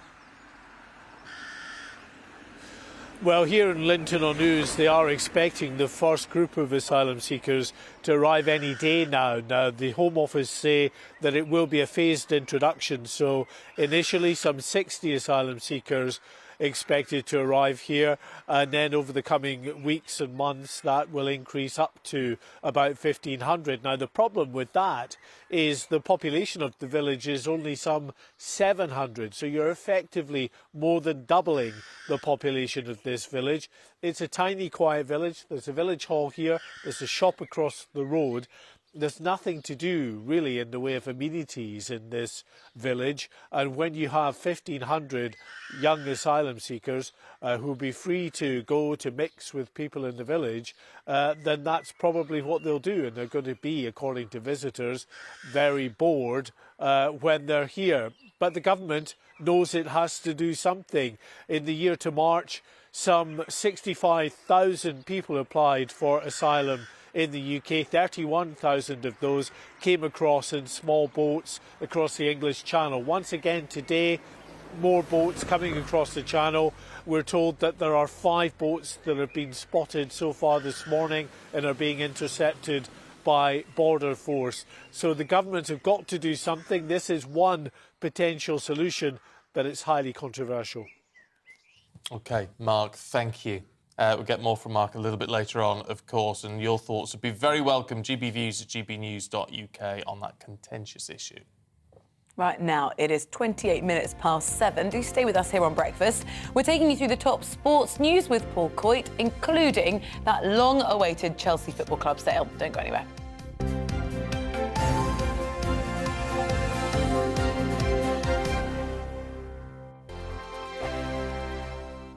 We are GB News. We're right across this great nation. On TV, on radio, on digital. Absolutely everywhere. We don't talk down to you. We embrace all voices.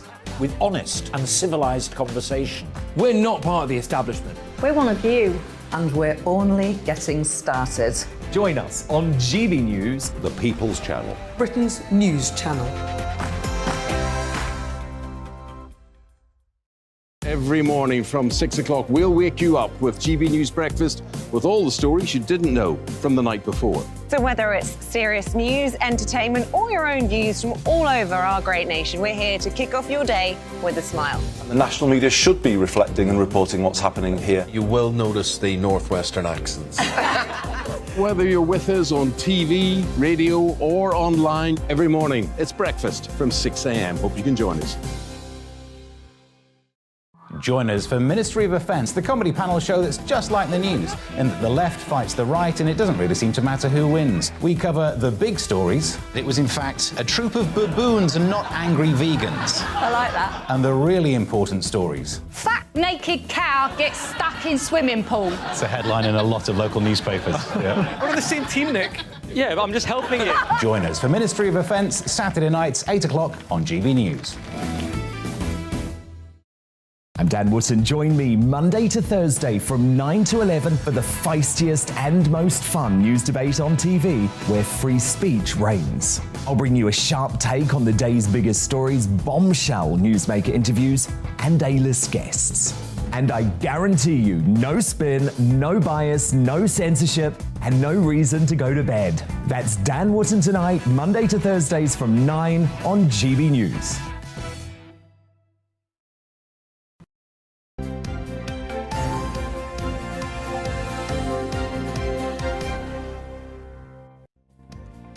It's 7:30. Good morning. This is Breakfast with Stephen and Rosie. Let's bring you up to date with some of the top stories this morning.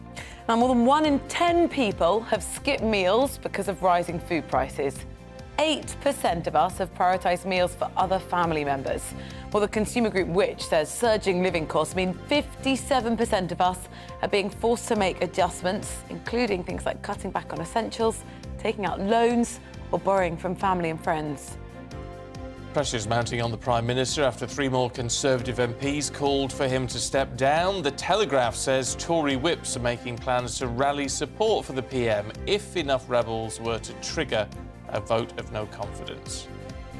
Avon and Somerset Police is the only police force in the UK meeting their targets, answering 90% of emergency 999 calls in under 10 seconds.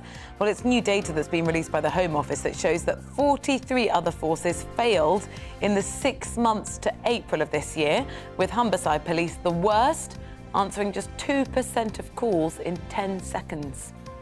Violent attacks against shop workers have more than tripled during the pandemic as they enforce social media distancing and face masks, apparently.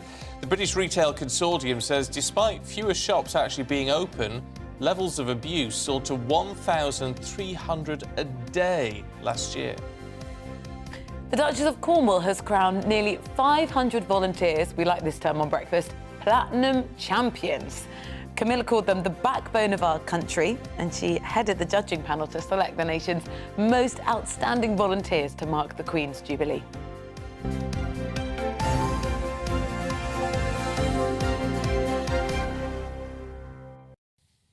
Now, let's have a look at the biggest sports stories of the day. Paul Coyte is here again. Morning, Mr. Coyte. Morning. How are you? Yeah, good. You? Very well. Yeah, always very well. You're always perky. I try my best. Yeah, I always try my best. Let's talk UEFA and an independent report. Yes, well, we know what happened, of course, on Saturday with Liverpool in the Champions League final and the problem with fans and the horrible treatment that they received, the Liverpool fans, trying to get into the stadium. These reports, they just keep continuing. More fans are speaking about it, and it really didn't discriminate from just a regular fan to a VIP. Everybody seemed to face some sort of problems. So now, we mentioned this yesterday, the French sports minister, Amélie Oudéa-Castéra, said yesterday, and she was pretty insulting about Liverpool fans. She was very quick to say, oh, it was because they had fake tickets, there were counterfeit tickets. She also used the words that Liverpool would let their supporters out in the wild. Now, I don't know whether that gets lost in translation, but however you say that, whether you say it in French and English, I don't think it's terribly complimentary. It really doesn't look good at all. And I'm just hoping that the people of France aren't seeing this for what actually happened. So now UEFA say there's going to be an independent... Really difficult because the blame game is going on. The narrative in France right now is totally different to what we're discussing this morning. It is, and it's going to start becoming political because then we're going to start looking at sports ministers, and then someone's going to be pointing the finger saying, well, why wasn't this done? Why wasn't policing done properly? It's going to get to be a much bigger issue, which it should be. France are hosting the Rugby World Cup next year, the Olympics the year after.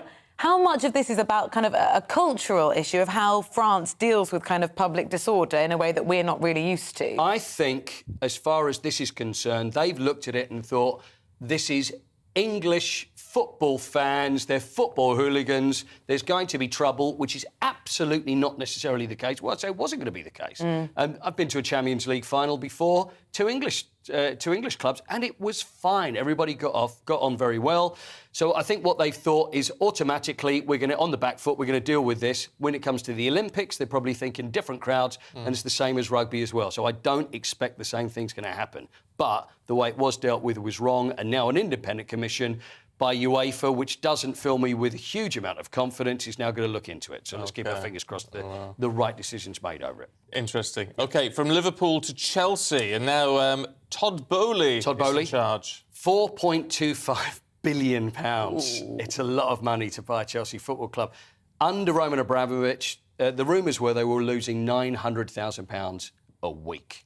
And this is a lot of money that's been spent. Now, when it comes to financial matters, I'll talk about sport. When it comes to finance, I'm not your guy. But I'm looking at that and thinking, how do the numbers actually add up that they're going to look at that and think, how can we make money? Now, he's saying, you know, I'm honoured, I want to make the fans proud, and he's all this stuff there. Because he's part owner of the LA Dodgers, which is the baseball side, part owner of the LA Sparks, which is the women's basketball team, part owner of the LA Lakers, and also part owner of much of the publishing of Bruce Springsteen's songs as well. So they used to have the liquidator, so he's probably going to insist that it's like Dancing in the Dark, that they run out to now. There we go. But apparently something like that. But anyway, how much is going to be invested? When you're talking £4.25 billion, I don't know. So if it's going to be the scale of Abramovich, I'd be surprised. But yeah. Before we let you go, very quickly, World Cup semi-final playoff, Scotland v Ukraine. Yep, that's tomorrow. Scotland versus Ukraine. It's a tricky one, isn't it? I mean, let's be honest. If you're a Scotland fan, obviously, but it's going to be a little uncomfortable because the whole world is going to want Ukraine to win this football match. It's very important for Scotland because if Scotland win, whoever wins it will go through to play Wales for a place in the World Cup. So I think you have to try and put all those thoughts aside and probably get on with your job if you're a Scotland fan, but you know very well that everybody's going to be watching it thinking, we'd like Ukraine to win. Yeah, it's a fair point. You know what I mean? But I would like Scotland to win. It would be nice. Yeah, it would be nice. Yeah. Look, Paul, thank you. I don't know what you're doing over this week, Jubilee weekend. Arnie's been in touch. Yeah. And says, amazing the Ask Queen... me to go there? No. Oh, sorry. I was just making sure I was all right. No, amazing that the Queen has had such a successful reign. She reminds me of how proud we can all be to be British. Are you going to be a proud Brit this weekend? Absolutely. I've got my mum's having a street party where she lives. I'll be going down doing the street party thing.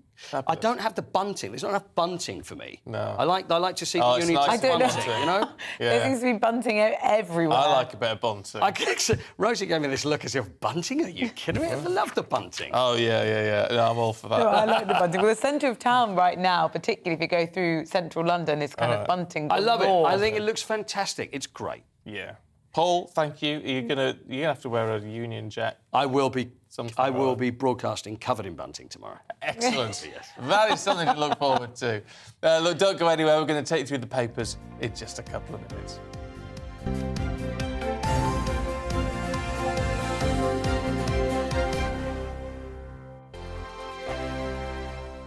We are GB News. We're right across this great nation. On TV. On radio. On digital. Absolutely everywhere. We don't talk down to you. We embrace all voices.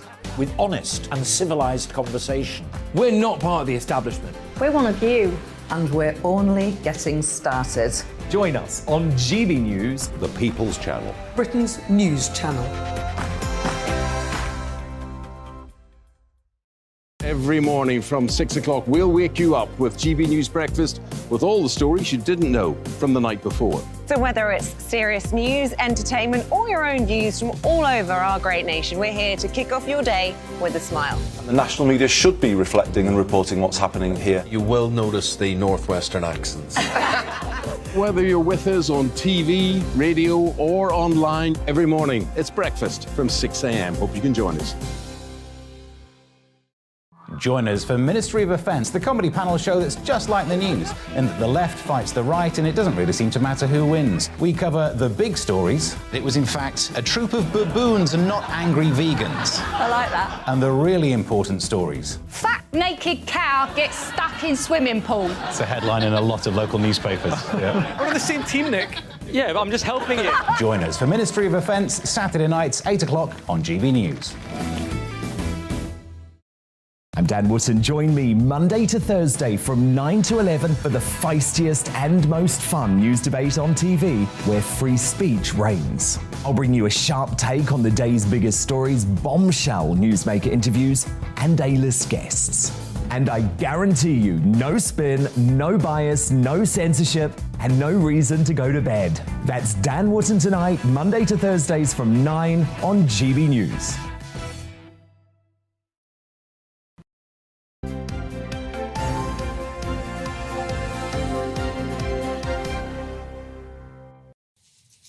Loads of you getting in touch this morning. Ashley's been in touch. We're talking to Colin Matthews earlier on from Gillingham in Kent, one of our viewers and listeners. And Ashley just says, Colin for Prime Minister. Linda says, what an interesting guest Colin Matthews was. You've just had him on. Such an eloquent, sensible man with a lovely sense of humour. Bring him back on. That's why I love this channel. The debates and the interviews are so interesting. Good. Well, we've got some more fantastic people behind the breakfast bar with us this morning to go through the papers. Political editor of The Sun on Sunday, David Wooding, and author Nikki Hodgson are both in the studio with us. Nikki, we've got to start with an absolutely galling story in The Guardian, which just sort of best exemplifies some of the situations, the dire situations people in the NHS are facing. Yes, absolutely. And I think it's important to say that this sounds like it's one-off, but that does not make it any the better. So this is a story about Laura Brodie and her partner.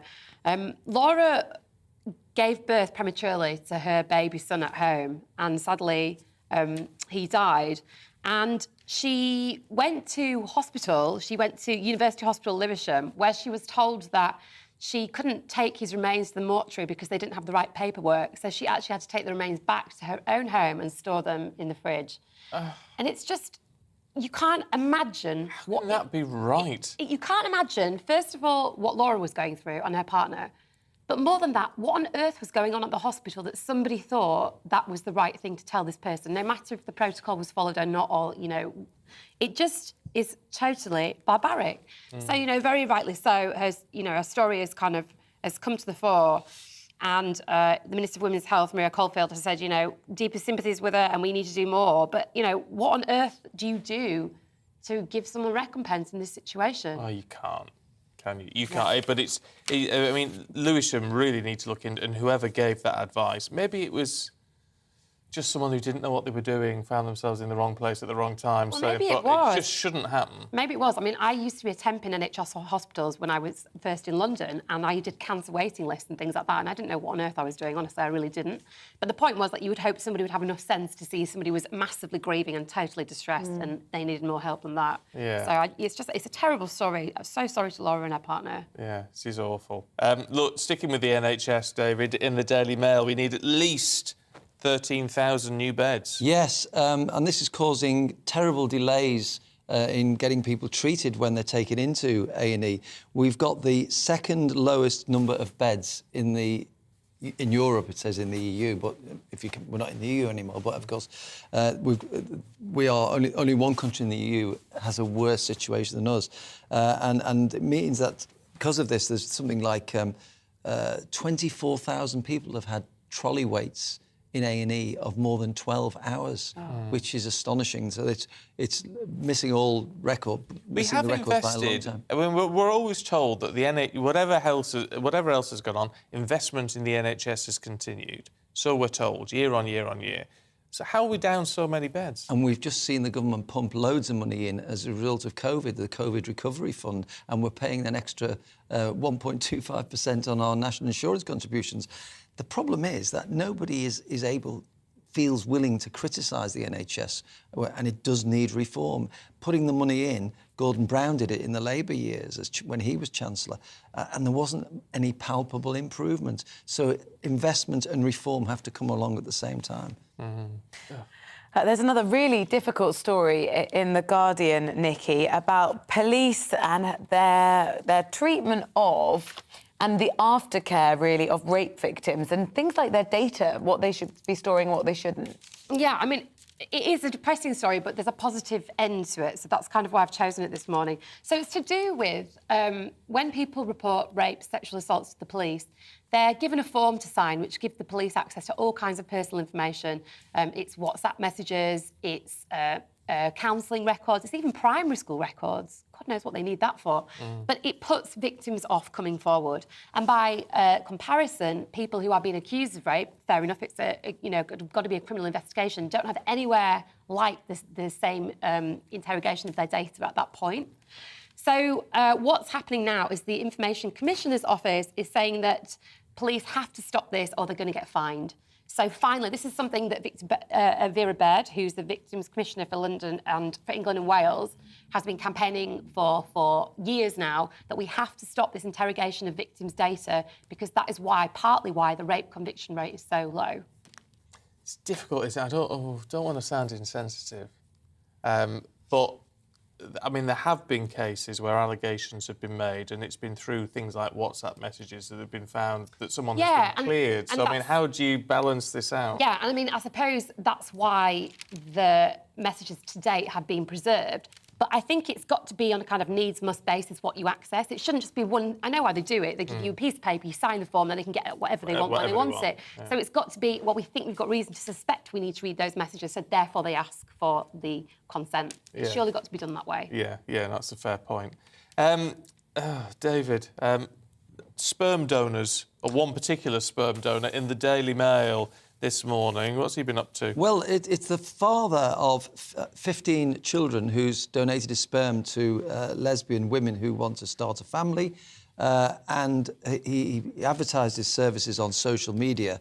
But he didn't point out that he had a hereditary condition which could be passed on to those children. He had a thing called Fragile X syndrome, which leads to low IQ and development deliveries, and it's incurable.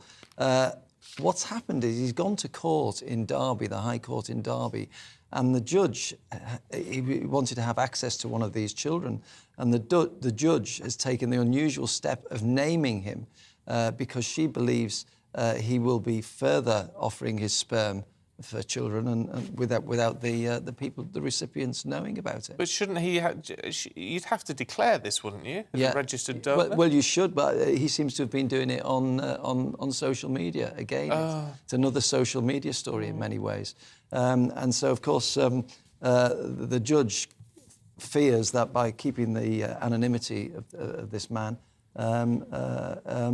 it might help him to continue his deeds. And anybody, of course, who's thinking of using his sperm would perhaps do a Google search and his name will pop up in the future. This is what they find. Yeah.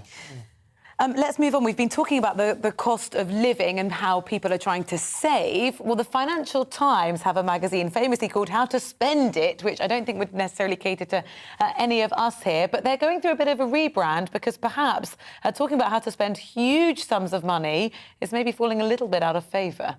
Yeah, it's a funny story because the Financial Times launched this magazine a long time ago, maybe 15 years ago, and I always remember thinking when I was pretty poor journalist, well, that's a bit bad taste, isn't it? Who's got any money to spend? Certainly not us. Who's got that kind of money?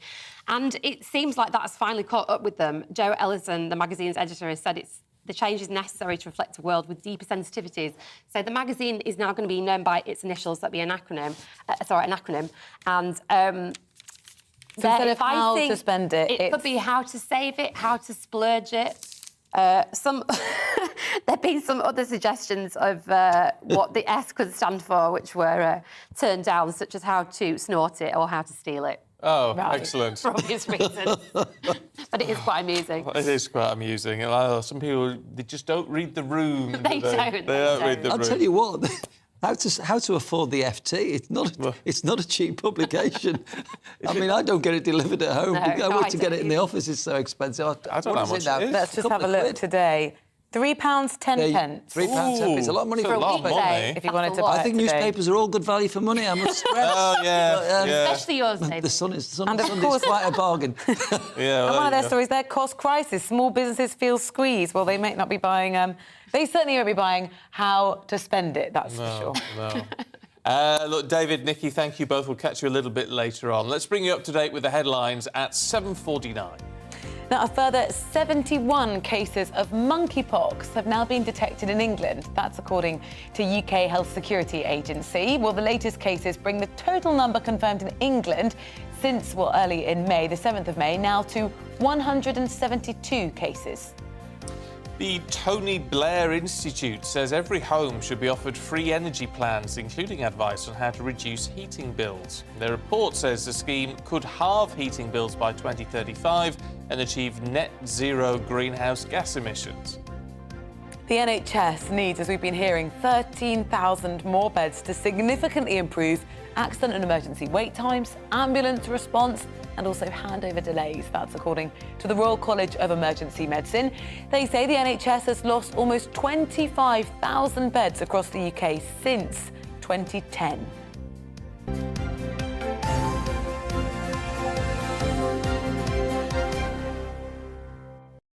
Now, later on today, the UK's next City of Culture will be announced. It's an honour bestowed upon a UK city every 4 years to celebrate its culture and its diversity.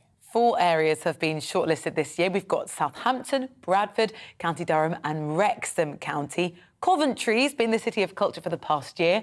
Today, it's going to be decided who will hold the honour in 2025. Well, our South East reporter Ellie Costello has been out and about in Southampton talking to the people who've been trying to secure the bid for that city. We're in the city of Southampton all day today as it's made the shortlist for the UK's City of Culture 2025. Think of it like the Olympics. Every 4 years, a city is chosen and it brings investment and it brings tourism to that area. So, who is on that shortlist? Well, at the moment, it's Southampton, of course, where we are now, the City of Bradford, County Durham. It doesn't have to be a city, it can also be a region, and Wrexham County Borough. So those are the top 4, and obviously here in Southampton, lots of excitement. So I want to bring in now Julianne Watling-McCarthy. She is the owner of the Stage Door in Southampton, and she joins me now. Julianne, thank you so much for joining us. You're welcome. What do you think Southampton has? What is so special? What does it have that the other cities perhaps don't? I think Southampton is, first of all, it's a great place to live and work, and I think there's so much to offer to lots of different people. I think one of the things I would say about Southampton is that it's extremely diverse, and I think what we may have that's different over the other cities, we're a waterfront city, we're a maritime city, we've got so much history, so many different cultures here, and I think there's just so much to offer from Southampton. So what will the City of Culture status bring to Southampton that it doesn't already have? I think what City of Culture status will do is shine a massive light on Southampton to the rest of the UK, but also to the rest of the world, and just to show what things we have to offer, how much culture there is here. And I believe it will just attract so many more people to the city to learn and enjoy stuff with us here. Which is a fantastic thing for theatre, isn't it? Yes, of course, definitely. And I think, for the cultural offerings that we have here, for all of the live music venues and performance venues and theatres, I think, it can only be a positive to bring more people into the city to see what we have to offer. And this is going to mean so much to you as well, isn't it? Because this has been a process that's gone on for so long. Yeah, it has. I mean, it's gone quickly, but it has been sort of 2+ years in the making but what's great about that is it's brought together all of the cultural organisations in a way that hasn't happened before. So, we've had sort of bi-weekly meetings on Zoom during the lockdown and everything else, but it's definitely made a really cohesive cultural offering in the city for sure. Well, best of luck with today and with the City of Culture bid. I know you're so hoping that Southampton will be City of Culture 2025, and it won't be long now until we find out. Well, that was Ellie in Southampton. What about County Durham? Yes, our North East of England reporter Rachel Sweeney has been finding out why a win could help support levelling up aspirations there. Morning to you, Rachel. So, if they win, what would this do for the area? Well, the bid team here in County Durham say that it would secure colossal social and economic benefits, and everybody wants that for where they live. Now, this would create 2,500 jobs in creative industries. It would bring 200 creative enterprises to the county by 2029. It would directly support businesses and bring £41.5 million in spending, and they've said that 50% of that would go to local suppliers. It would basically bring 15 million people to County Durham, and that would be absolutely incredible for the county in terms of tourism. Now, I'm at a very popular tourism attraction called Beamish, which is the living museum of the North, and it's so whimsical here. It's like taking a step back in time. And joining me is the bid director, Alison Clark. Alison, are you nervous? I am nervous. I actually woke up this morning at 4:30. I couldn't quite sleep because it's such a big day. It really is. And tonight we're going to find out at 6:30. Tell us why we're at Beamish. So this is one of our great assets within the county. So we've got some really fantastic kind of arts, culture, heritage organisations here. This is so popular. I mean, you can see behind me why it's so great. It really is. Now, what difference would this make to County Durham? The pandemic's been difficult, especially in the city centre. We've got a lot of closed shops now. It does look different to how it did 2 years ago. So what visual impact will we see? I mean, what it will change is, so first of all, it will bring a spotlight onto the county.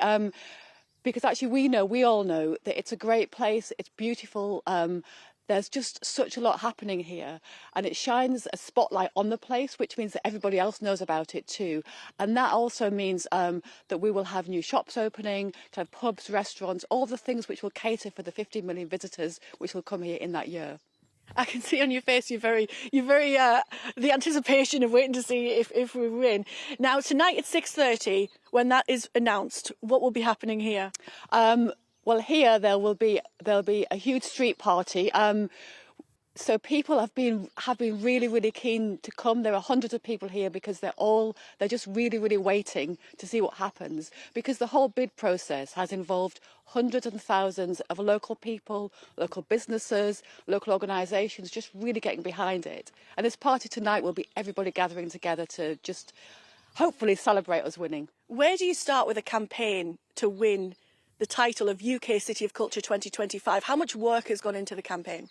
So it's been a year of really intense work, but the great thing about this bid is actually what we start with is all of the assets we've got here. So this is the first time that a county's been able to apply. So we've got 2,676 square kilometres of coastline, of countryside, of city centre, of castles. So there's all of this great stuff, and that's a starting point, really. I mean, what the bid team did was just really brought it all together. We've talked to and worked with some really interesting artists who are going to sort of use the place as their canvas.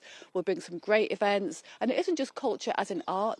We'll bring major sporting events where we're kind of looking at science, because actually lots of people don't know that Durham was the kind of start of space science. 1300 years ago, Bede was the first person who sort of noticed the moon had an effect on our tides, which means we can bring science and art together. There's just so much here.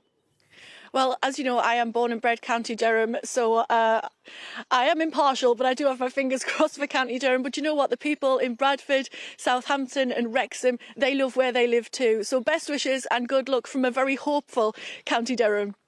You're not remotely impartial on that, Rachel. And why should you be? Why should you be? Beamish is amazing. I absolutely love it. Thank you both very much. Indeed, it's a fantastic place. Yeah. Have you ever been? And I've never been, but looking at that long table already, with 3 people already sat down, they've got their seats secured. Hopefully there'll be some form of sort of street party and celebration. Of course, there's going to be loads of those over the weekend as well. And morning to Adrian, who's got in touch on GB Views at GB News. He said, the 2nd of June is also my father's 73rd birthday. He's dressing up as he did 70 years ago for the coronation of the Queen. Some of his great-grandchildren are dressing up too. We're having a large garden come street party for him and many family members. 30 in total. Yeah, love that. He's going to dress up as a pixie. Love that. Pictures. We need pictures. Stay with us. We've got all the headlines heading your way in just a moment.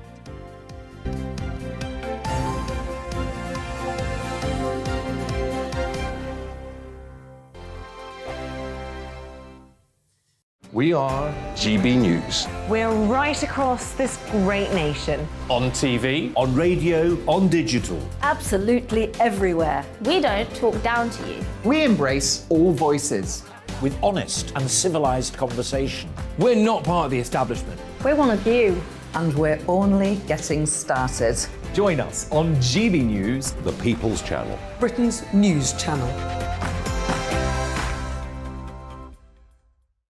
Every morning from 6 o'clock, we'll wake you up with GB News Breakfast with all the stories you didn't know from the night before. So whether it's serious news, entertainment, or your own views from all over our great nation, we're here to kick off your day with a smile. And the national media should be reflecting and reporting what's happening here. You will notice the northwestern accents.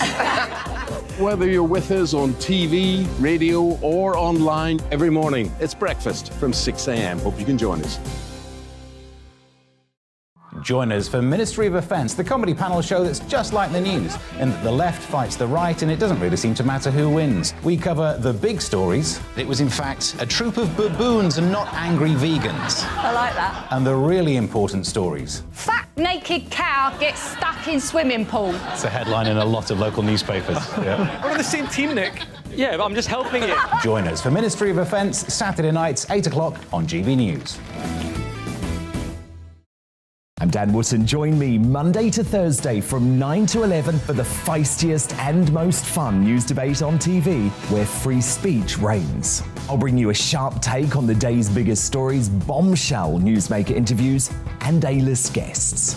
And I guarantee you, no spin, no bias, no censorship, and no reason to go to bed. That's Dan Wootton tonight, Monday to Thursdays from 9 on GB News.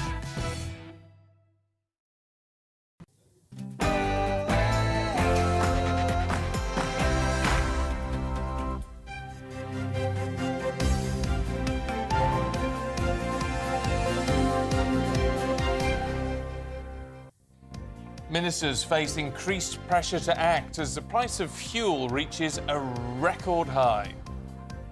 A very good morning. It's 8 o'clock on Tuesday, the 31st of May. This is Breakfast on GB News with Stephen and Rosie. Let's give you an overview of what's making the news this morning. Well, the price of petrol and diesel has risen to its highest level ever as the war in Ukraine drives up the cost of oil. It comes after the Prime Minister reportedly threatened to expose firms that didn't comply with his 5p fuel duty cut. Holidaymakers, this might be you, looking to get away for half-term or the Jubilee bank holiday. Well, they face travel chaos, huge queues, hundreds of flight cancellations. This week is supposed to be the busiest for air travel since 2019. And GB News can exclusively reveal that up to 30,000 hotel rooms are being requisitioned by the Home Office every day to house asylum seekers. Our Home and Security editor Mark White investigates. Well, you can join any of our discussions. Email us, gbviews@gbnews.uk. You can tweet us as well @gbnews. And of course, if you're online, you can subscribe to the GB News channel on YouTube. And that means you'll get all the latest on the big stories that everyone's talking about.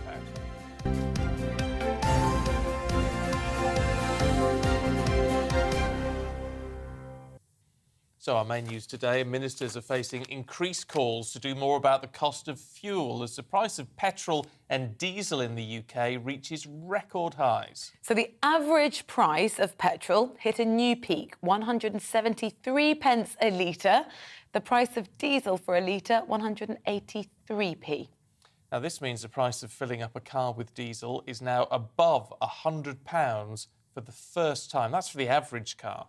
Now, despite the Chancellor issuing a 5p fuel duty cut earlier this year, prices have continued to rise, in large part, of course, because of the war in Ukraine. But the Prime Minister is also reportedly concerned that that cut is not being passed on to customers at many pumps. So he's drawing up plans to expose firms who aren't passing that cut in fuel duty onto their customers.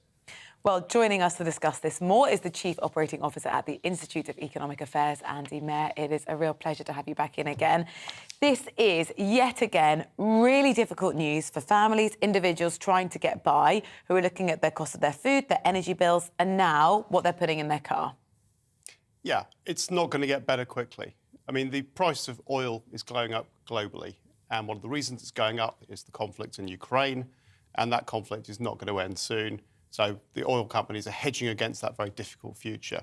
That means it's grim if you need to drive. And that is something that doesn't affect the poorest in society who don't own vehicles, but it does affect hard-working people on lower incomes, people who are delivering your Amazon packages, the people who have to get to hospitals for low-paid jobs.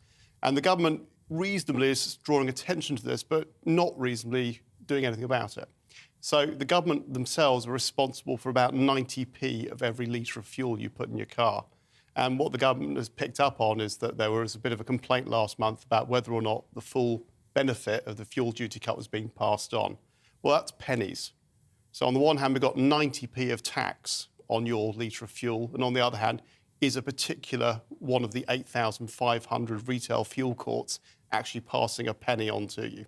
I think we know which of those is the bigger problem and which of those the Prime Minister actually has control over. So what's the problem in terms of the government turning around and saying, as a temporary measure, let's reduce fuel duty by 50%?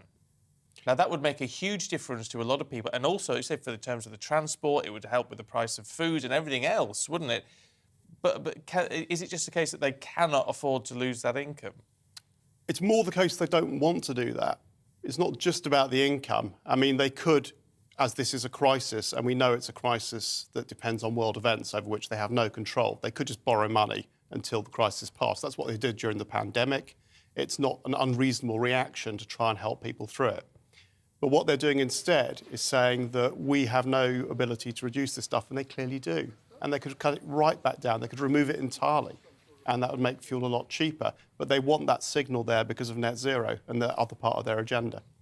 So if they're not going to do that, is there something else they could do to help mitigate costs? Well, not putting up taxes would have been a great start, but they did that already, and they haven't reversed their position on that.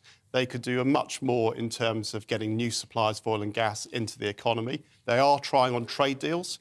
They're not trying very hard where it comes to the North Sea. They imposed a tax on that last week.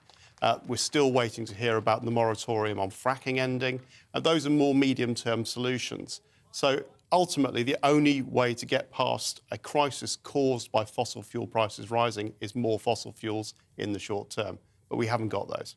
No, I was going to say a lot of the solutions that everyone talks about are longer term, and there's an immediate problem. It's part of the issue that it's a bit like Pandora's box. If you reduce the duty on something, then ultimately it becomes ever more difficult to reintroduce it. Well, that shouldn't be a problem. There's no natural price of fuel duty. And when the RAC looked at this over a decade ago, they worked out that people who were driving white vans were paying about 4 to 5 times the carbon price, if we treat that as a carbon tax, than anybody else was. So they're effectively cross-subsidising airlines, they're cross-subsidising heavy industrial plants, if we think that climate change is something that needs to be tackled by a carbon price. So it's far too high. It's just been put up there for ideological reasons, and it needs to come down. People want to know how to manage their finances, manage their routine. Are we just going to see ever increasing prices, and for how long? We don't know, is the honest answer. We should expect to see increasing prices for at least the next 2 years, although the inflation rate is year on year, so you will see it come down because it can't go at the same rate forever. But in the short term, we're going to see the that's going to make some people feel despair. People are going to struggle. I mean, we saw the survey from the Yorkshire Building Society out overnight, which showed that this is having an impact on teenagers. So around 90% of them are aware that this is happening. About 60% of them are saying it's causing them anxiety. And about 77% of them are saying their parents have had a conversation with them about saving money. I've had that conversation with my own teenager. And kids pick up on everything. What did you say to them? Just talked a little bit about not spending money on silly things. I mean, we're in a relatively lucky position that we're not looking at the choices between heating and eating, but we are looking at, can we go on holiday this year? That thing you might want to buy, no, you can't do that, and other choices. And everybody's having those conversations, and that's going to get worse before it gets better. Yeah. The way to think about it is inflation isn't just about prices going up everywhere. It's about the things that we have to have going up a lot, and the things that we want becoming out of reach. And that's what it looks like in terms of a cost of living crisis. Yeah, I mean, it's hugely complicated. This is the problem, and everyone's wanting, bigger pay rises don't actually help solve the problem, do they? Because then that pushes inflation. I mean, so all these, it's like such a complicated jigsaw to try and sort out. Well, the pay rises redistribute who has market power effectively. So if you're in the public sector and you're in a monopoly profession, like say you're working in the health service, you've got a lot more power than somebody working for a shop down the road. So they may be able to get those higher pay rises unless the government holds their nerve. And that means that those workers will have a little bit of an easier ride at the expense of everybody else. Yeah. OK, look, Andy Mayer, it's really good to talk to you this morning. Thank you very much indeed. It's a bit of a grim outlook, isn't it, at the moment? But what can you do? Lots of talk. I mean, as Andy was saying, a longer-term measure would be, looking at using more fossil fuels, in effect, to try and, reduce our prices here.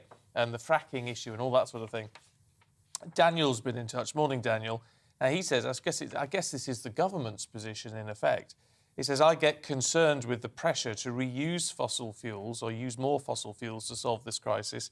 If we pursue this path, we heavily damage our children's futures. We all have to sacrifice and take up a wartime spirit to get through this. I totally understand that position. I mean, I'm all for renewables and all that sort of thing because I just think it's a sensible way forward, ultimately, in terms of fuel security. It's going to take a long time, though, and it does nothing to solve the immediate problem that people have got. People have got very immediate ones. Jenny, good morning to you, says, my family all need to be taken to school or work. We only have the one car. Rural public transport in the north simply isn't good enough to use. So that's one option, to go to school. You know, you can't do school from home. You can work from home, maybe, if you're in a profession that allows that. So those are things you can't cut down on. Jenny, thanks for getting in touch. Yeah, all of your views are very welcome. gbviews@gbnews.uk. Now, it's 11 minutes past 8. We can reveal an investigation by our Home and Security Affairs editor. 30,000 hotel rooms are being requisitioned by the Home Office every day to house asylum seekers as they wait for their claims to be processed. Now, as the government grapples with what is a growing accommodation crisis, the first of up to 1,500 asylum seekers are going to move into an old RAF base in North Yorkshire this week. Well, locals in the adjoining village of Linton-on-Ouse have told our Home and Security editor Mark White that the plans are ill thought out and that they're going to end in disaster. On the seafront in Eastbourne, this hotel would normally be home to some of the many tourists who visit this East Sussex resort. But these guests are not holidaymakers. They're asylum seekers, some of the tens of thousands who are currently placed in hotel accommodation. It's an understandably sensitive issue. As we filmed, this Home Office minder filmed us. Another tried to persuade the guests to go back inside. And as I tried to speak to some of them, I was told I couldn't. They are not allowed to speak. They are guests. Well, they are allowed to speak. No, they can't give any statement to you. That's official. You're telling us on behalf of the Home Office that these people are not allowed to speak to us. Is that what you're telling us? You can speak. They are not know English. Yeah, well, exactly. Thank you. In broken English, the two men told me they were both 27 and from Iran, but wouldn't say how they got to the UK. We've been told that every day around 30,000 hotel rooms across the country are requisitioned by the Home Office to house asylum seekers. It's costing close to £5 million each day and is clearly unsustainable. This hotel near Bristol Airport, another where business travellers and holidaymakers are unable to book their rooms. And when they ask why, as John Northfield did, they're simply told to contact the Home Office. I actually booked it through booking.com and they said if I wanted an explanation I would have to try and contact the hotel direct, which I did try and do that, but obviously they weren't very forthcoming as to why the hotel was being closed for 12 months. The need for radical solutions prompted the move to adapt this old RAF base at Linton-on-Ouse in North Yorkshire for use as an accommodation centre. But its close proximity to the village of Linton-on-Ouse has enraged locals like Catherine Dryden, who fears that an influx of bored young men is just asking for trouble. They are going to be bored out of their skulls. There is no infrastructure in this village. We're a very small, tight-knit community. Yes, we will be welcoming them and speak to them, absolutely not a problem, but that is not enough. What are these people going to do? Despite the understandable local anxiety, if the government can make a success of the asylum accommodation centre here, it could pave the way for other similar camps. You only need to walk through the centre of this village to see exactly what locals fear in terms of their community being completely overrun. It's tiny. The main street here has one shop and not much else. So with the prospect of hordes of young men hanging around here, the concern is understandable. Those worries are being compounded by several incidents of concern in some areas where asylum seekers have been housed, including this one in Windsor, where a group of schoolgirls videoed as they were propositioned by a couple of asylum seekers. You know we're 15. Yeah, how old are you? 21. You know we're 15. Who? Us. Oh my! Oh my, we're 15. He likes me. You're 21 and you're asking for our snaps. We're 15. Walk on, bro. Walk on.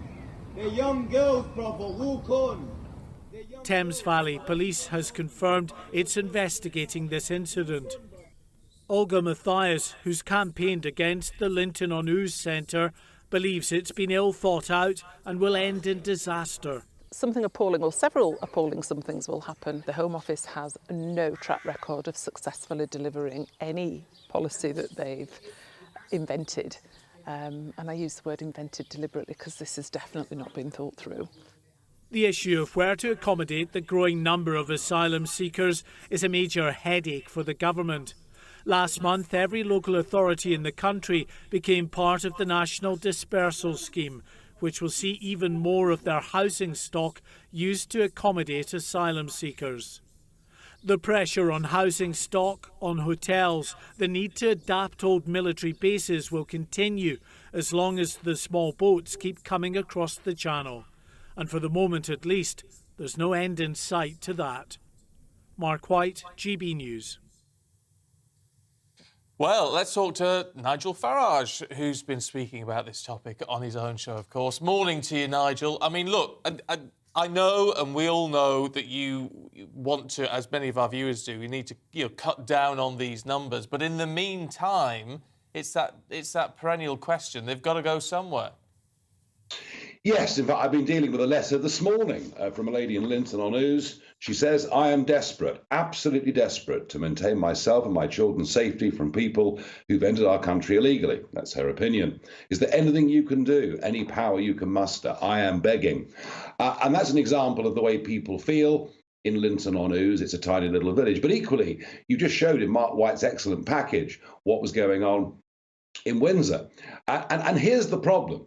The problem is that 90% of those that cross the English Channel are male. They are coming from cultures, in most cases, in which women aren't even treated as second-class citizens. And that leads to fear and terror, whether people are put in Linton-on-Ouse, on Eastbourne Seafront, in Windsor, or wherever it is. So I guess if the choice is, do we put people in hotels or do we put them in army camps? Well, army camps or RAF bases would save money. But either way, both of those solutions are just unacceptable to the vast majority of the public. And if these were genuine refugees, then why, when I was out with a GB News film crew the other week, did we witness them throwing their iPhones into the English Channel? Why do they destroy all documentation? This is, and I'm sorry, I firmly believe these are illegal immigrants who should be returned. Sorry, Rose. I was just going to say, on the basis, I mean, even if we give them the benefit of the doubt, Nigel, and say, they've got a relevant position, relevant claim to be made once they get here, why? I mean, even on Linton-on-Ouse, on the RAF base, why can't they be held in a more secure manner? Why do they have to be? I mean, it surprised me in a sense that they'd just be given freedom to, in effect, wander where they like and disappear into the UK. There doesn't seem to be any checks and balances. Well, no, there are no checks and balances. There are no identity checks, so we don't know. And you're right, of course, some people that come will genuinely be fleeing persecution. But, if I was fleeing persecution, if I was a genuine asylum seeker, I wouldn't throw my iPhone into the English Channel, although, of course, I know I'll get a new one when I arrive paid for by the British taxpayer. So there are security problems, there are issues all around this. Rwanda, of course, has been talked about by Boris Johnson and Priti Patel. That would be a disincentive to many that are coming. But I just can't see, with the Human Rights Act legislation we've got in Britain, which, of course, takes the European Convention on Human Rights and puts it into British law, I can't see that happening either. And I can tell you this morning that there are 4 large dinghies crossing the English Channel. That's another 200 people we have to house. And all of this at a time when the council house waiting list in England is 1 million people. And I can't think of an issue in which Westminster and the country are... Oh, sorry about that. We've lost Nigel. But we got the gist of what he was saying, of course. Whether you agree or not, we'd love to hear your thoughts. gbviews@gbnews.com. and it's one of those perennial issues, I think, which has been it's why GB News exists, to talk about these issues that other places don't talk about, because it is contentious and it is difficult, and people get accused of being racist just because of raising these concerns. But these are very real concerns, and when you look at what's happening in Linton-on-Ouse and the real concerns of the people living there. Let's just return to Nigel. I was going to ask you, Nigel, if have we got Nigel back? There you go. Yeah. Nigel, look, I was going to ask you, what does need to be... What could the British government actually do to try and stop this? The guest we had on yesterday was saying, look, there need to be asylum applications made in other safe countries so that people aren't just tempted to try their luck and get into the UK. Would that work? Well, something's got to happen, because we're heading for 100,000 people this year. 100,000 more people will come this year, have to be housed, paid for, given dental care, medical care. And as I say, we haven't got a clue who they are. There are two options here. One is genuine offshore processing. That is an option. Or perhaps the even better option, and yes, it'll upset the French terribly, but is simply to take people straight back to France. That's the choice we face. There are no other solutions possible here. And Australia, of course, faced this exactly a decade ago, when large numbers were coming from Indonesia across the ocean to Australia, bigger boats, more people per boat, but the same principle. And in the end, Tony Abbott, the Australian Prime Minister, literally towed the boats back to Indonesia and said that anybody that entered Australia illegally by boat would never be given settled refugee status. And short of being as tough as that, and yes, we'll be condemned from Brussels and the United Nations and everybody else, but short of that, this problem will go on and get worse and worse. When your line went down, Nigel, I was just saying it's partly why we exist as a channel, isn't it? That we can talk about these issues that other places don't talk about because they are contentious. But what would you say, because there will be people either watching or who see this on YouTube later on, or Twitter or whatever, who say, it's just racist, we're being racist. Well, what's it got to do with race? It's got nothing to do with race at all. It's about Brexit Britain, particularly in Brexit Britain, protecting the integrity of its borders. This is what people voted for. They voted to control both legal and illegal immigration. That is not happening. Our whole system is being abused. And, you know, if the countries people are coming from are in such terrible plight, well, why are these young men deserting the women and children and coming to work, in many cases, in the criminal trade in this country? None of it adds up. The system is being abused. And I tell you something, in the red wall seats where Boris Johnson got his majority, and I know those voters very well, they voted for me in Brexit Party and UKIP in years gone by. To those people, they see a total injustice that their own kids can't get on council house waiting lists, and yet we're currently housing 55,000 people who've crossed the English Channel in a boat or come in the back of a lorry. And this is, I mean, yes, there are questions about Partygate, there are questions about Boris's integrity, but this issue on its own could cost the Conservatives the next general election. And there is a huge debate going on in the country. There are some who want to close the debate down, and that's why they use the R word. But what is clear, and the fact that we're covering it on this channel, is the vast majority of people think this is an injustice. Nigel, thank you very much for coming on. Nigel, of course, will be on GB News later on this evening, so you can find out much more then. Really appreciate your time. Thank you. Right now, it's 24 minutes past 8. Let's bring you up to date with the other stories making the headlines. Avon and Somerset Police is the only police force in the UK meeting their targets when it comes to 999 calls, answering 90% in under 10 seconds. Data from the Home Office shows 43 other forces failed in the 6 months to April this year. Humberside Police was the worst, answering just 2% of those calls in under 10 seconds. Liverpool Football Club is accusing French authorities of trying to deflect responsibility for the chaotic scenes that had fans tear-gassed and pepper-sprayed at Saturday's Champions League final in Paris. Well, the club's chief executive is calling now for an independent investigation after France's interior minister said 70% of tickets were fake. Pressure's mounting on the PM after 3 more Conservative MPs called for him to step down. The Telegraph says Tory whips are making plans to rally support for Boris Johnson if enough rebels trigger that vote of no confidence.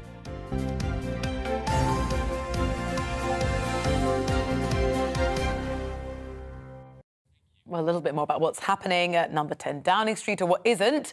The former Attorney General, Jeremy Wright, has joined now a handful of other MPs who are now calling for the Prime Minister to resign. How serious is this actually for Boris Johnson? Well, our political correspondent Tom Harwood is in the studio.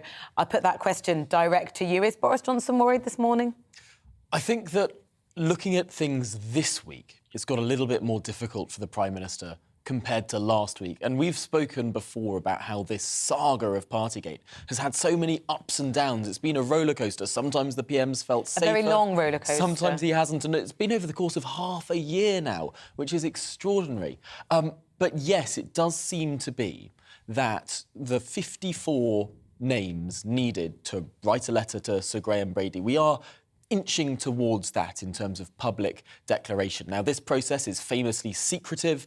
No one other than Sir Graham knows the exact number of letters, and there are all sorts of theories about what Number 10 might be doing to try and stay off or try and get warning about these letters. For example, there's the theory that supporters of Boris Johnson may well have sent in letters because Sir Graham is known to potentially ring round individuals saying, are you sure you put your letter in a long time ago, do you want it to stay there, if they're getting close? And at that point, potentially supporters of Boris Johnson might withdraw them to give them some more breathing space. There's all sorts of wargaming and planning and four-dimensional chess going on in terms of how this can be gamed. However, 54 members of Parliament out of a Tory party of around 360 MPs is not the highest bar in the world.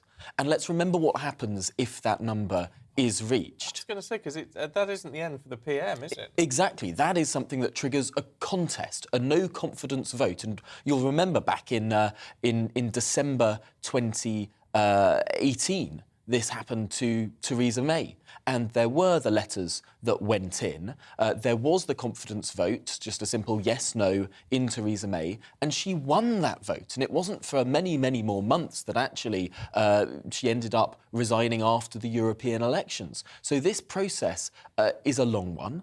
And indeed, it's not just about the 54 letters to dislodge a Prime Minister. That's only to trigger the confidence vote. You'd then need 180 MPs to vote against the Prime Minister. Now, the payroll vote, those who are members of the government, ministers, whips and the rest of it, that's around 170 MPs. So the Prime Minister has a stronger chance when it comes to that vote. However, there's the argument that it's momentum. The beginning of the end sort of thing. It's a bad look for a party to trigger a confidence vote in its leader. And indeed, when these sorts of things are triggered, leaders don't tend to last long. Now, we can say that Boris Johnson is someone who doesn't tend to follow the normal rules of politics. He has seemed to be more Teflon, bouncing back from so many different issues. However, there does seem to be this sort of air of worry were that to be reached. It would not be an easy ride for the Prime Minister. Even if he were to win that vote, what it would do is show the level of discontent within his party, which might be the worrying thing. If, for example, 3 figures of Conservative MPs were to express their discontent in a no-confidence vote, that wouldn't dislodge the Prime Minister, but it would make governing much, much harder, because he wouldn't be able to rely on the unquestioning support of maybe over a third of his parliamentary party, and that would become an issue. OK. Tom, for now, thank you. We'll see you at 9:30. Now, it is 8:30. Stay with us. The government intends to be smoke-free by 2030. We're going to hear from a doctor who gives us her advice on giving up the cigarettes after this.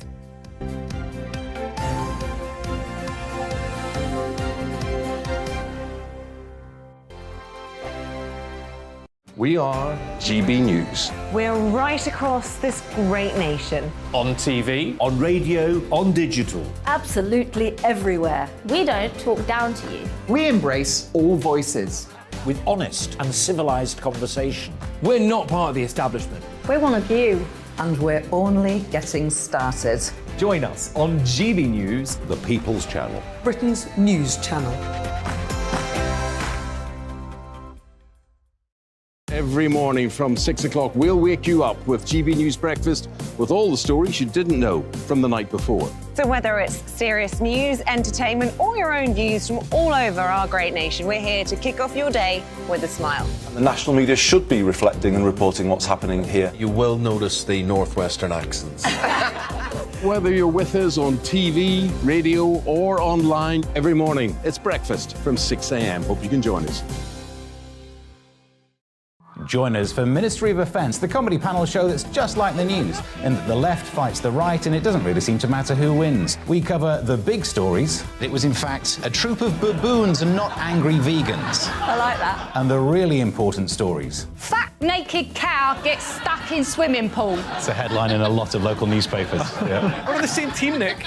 Yeah, but I'm just helping you. Join us for Ministry of Offence, Saturday nights, 8 o'clock on GB News. I'm Dan Wootton. Join me Monday to Thursday from 9 to 11 for the feistiest and most fun news debate on TV, where free speech reigns. I'll bring you a sharp take on the day's biggest stories, bombshell newsmaker interviews, and A-list guests. And I guarantee you, no spin, no bias, no censorship, and no reason to go to bed. That's Dan Wootton tonight, Monday to Thursdays from 9 on GB News.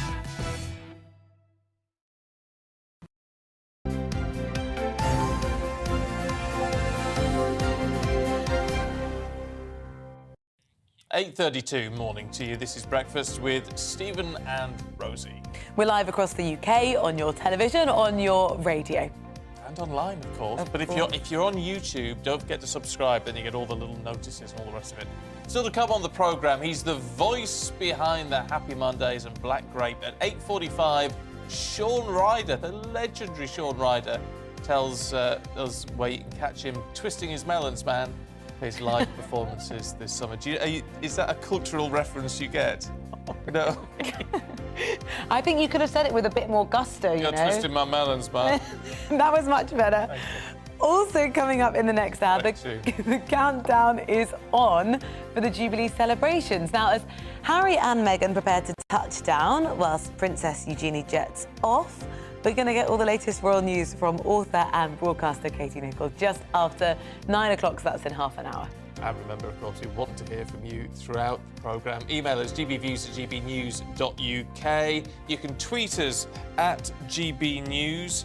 Loads of you getting in touch this morning. Jessica says, sadly, I'll be working throughout the weekend, so I'll have to miss the Jubilee celebrations, but I'll be listening on the radio to you and Anne throughout the morning on Sunday, because we'll be at a street party. So whatever you're doing, I hope you'll join us for that.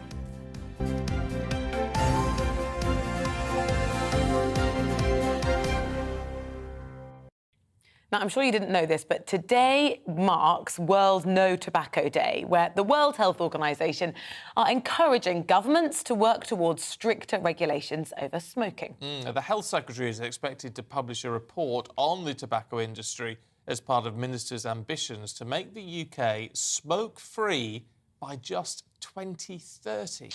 Well, the Tobacco Control Plan, it's going to be published later this year, is expected to suggest that the legal age to buy cigarettes should be increased to 21. Would that actually help? Dr. Frankie Jackson Spence joins us in the studio. Thank you very much. How many young people really are smoking and smoking really young? Well, you would think that now we're more educated on the health risks of smoking, that less young people would actually smoke. But stats show that of the 6 million people in the UK that still smoke, the highest proportion of those are actually in the young age group, so the 25 to 34 age category. So that's actually quite surprising.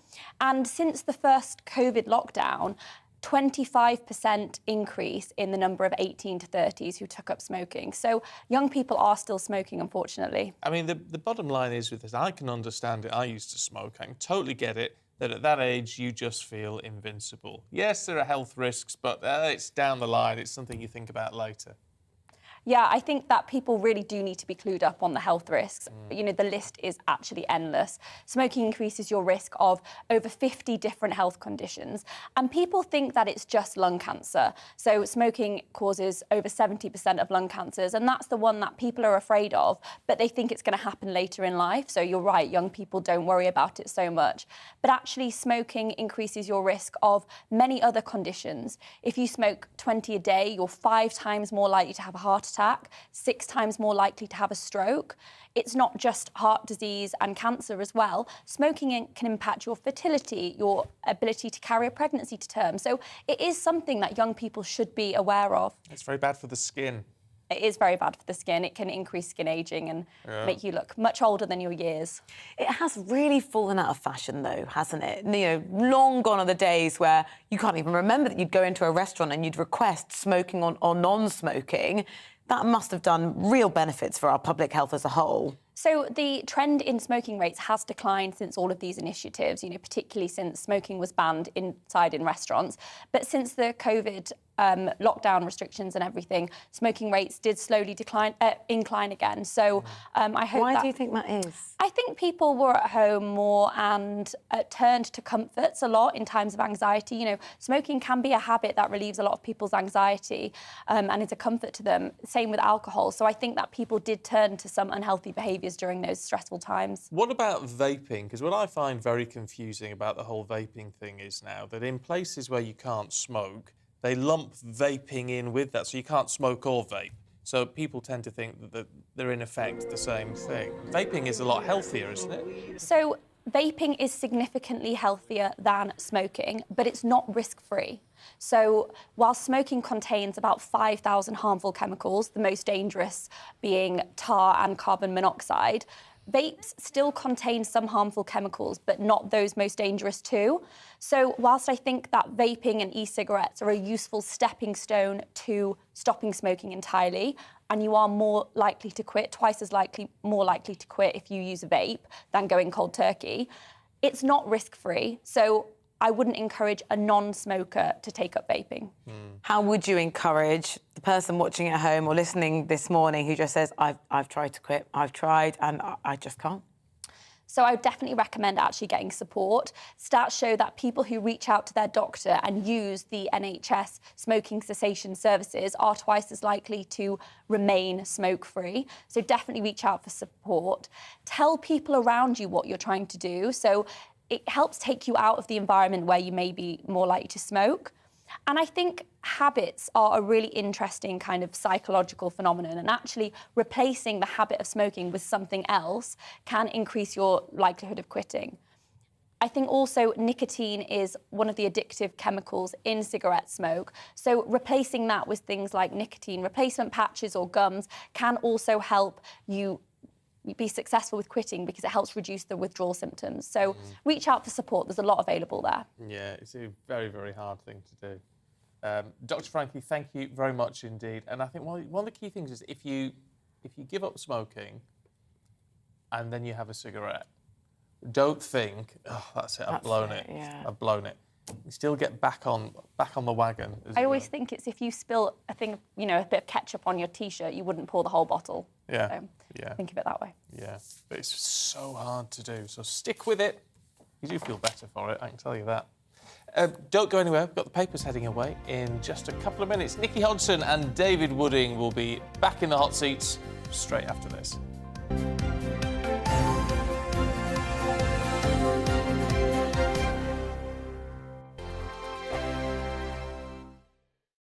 We are GB News. We're right across this great nation. On TV, on radio, on digital. Absolutely everywhere. We don't talk down to you. We embrace all voices.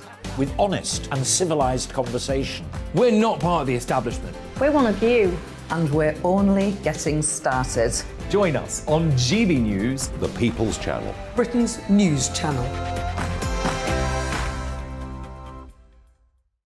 Every morning from 6 o'clock, we'll wake you up with GB News Breakfast with all the stories you didn't know from the night before. So whether it's serious news, entertainment, or your own views from all over our great nation, we're here to kick off your day with a smile. The national media should be reflecting and reporting what's happening here. You will notice the northwestern accents. Whether you're with us on TV, radio, or online, every morning, it's breakfast from 6 a.m. Hope you can join us. Join us for Ministry of Offence, the comedy panel show that's just like the news, in that the left fights the right and it doesn't really seem to matter who wins. We cover the big stories. It was in fact a troop of baboons and not angry vegans. I like that. And the really important stories. Fat naked cow gets stuck in swimming pool. It's a headline in a lot of local newspapers. Yeah. We're on the same team, Nick. Yeah, but I'm just helping you. Join us for Ministry of Offence, Saturday nights, 8 o'clock on GB News. I'm Dan Wootton. Join me Monday to Thursday from 9 to 11 for the feistiest and most fun news debate on TV, where free speech reigns. I'll bring you a sharp take on the day's biggest stories, bombshell newsmaker interviews, and A-list guests. And I guarantee you, no spin, no bias, no censorship, and no reason to go to bed. That's Dan Wootton tonight, Monday to Thursdays from 9 on GB News.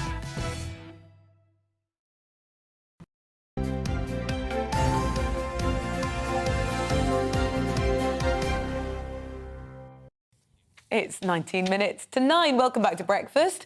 Time to go through the papers this morning with political editor of The Sun on Sunday, David Wooding, and the author, Nikki Hodgson. Really appreciate both of you being with us. Let's talk about it. It's gloomy, David, but the consequences of lockdown in the Telegraph, the front page, particularly for people with diabetes. Yes, we're only just starting to see the real full details of the effect on the nation's health as a result of lockdown. At the time we did it, it was all about protecting us from the virus.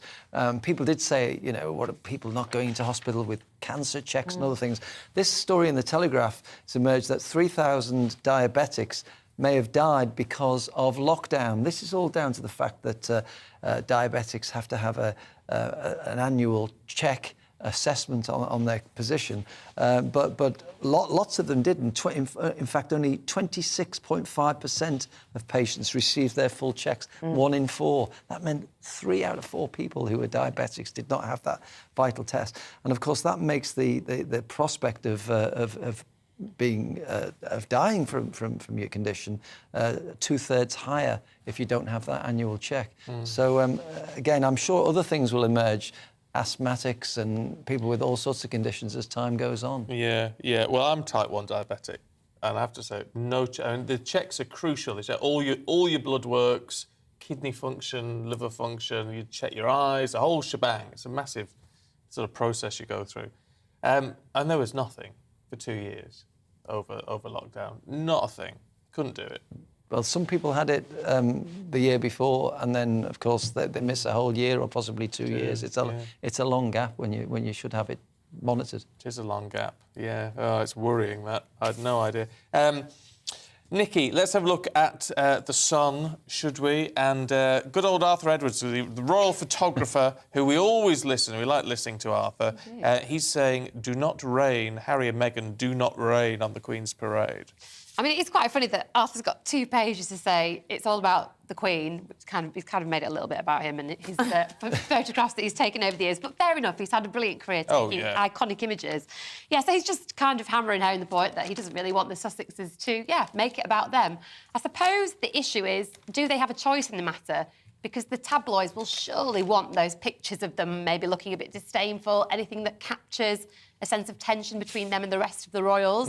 So, you know, can they do the right thing this Jubilee? I don't know. It's a bit what tricky. would the right thing be, do you think? I mean, the right thing would just be kind of smile nicely and keep quite quiet and just do what everybody else is doing, blend in. But I don't think the Sussexes are known for blending in, are they? I do think, David, I had to say, I think this is the problem with the tabloids, in that with Harry and Meghan, they'd be absolutely hauled over the coals if they didn't come.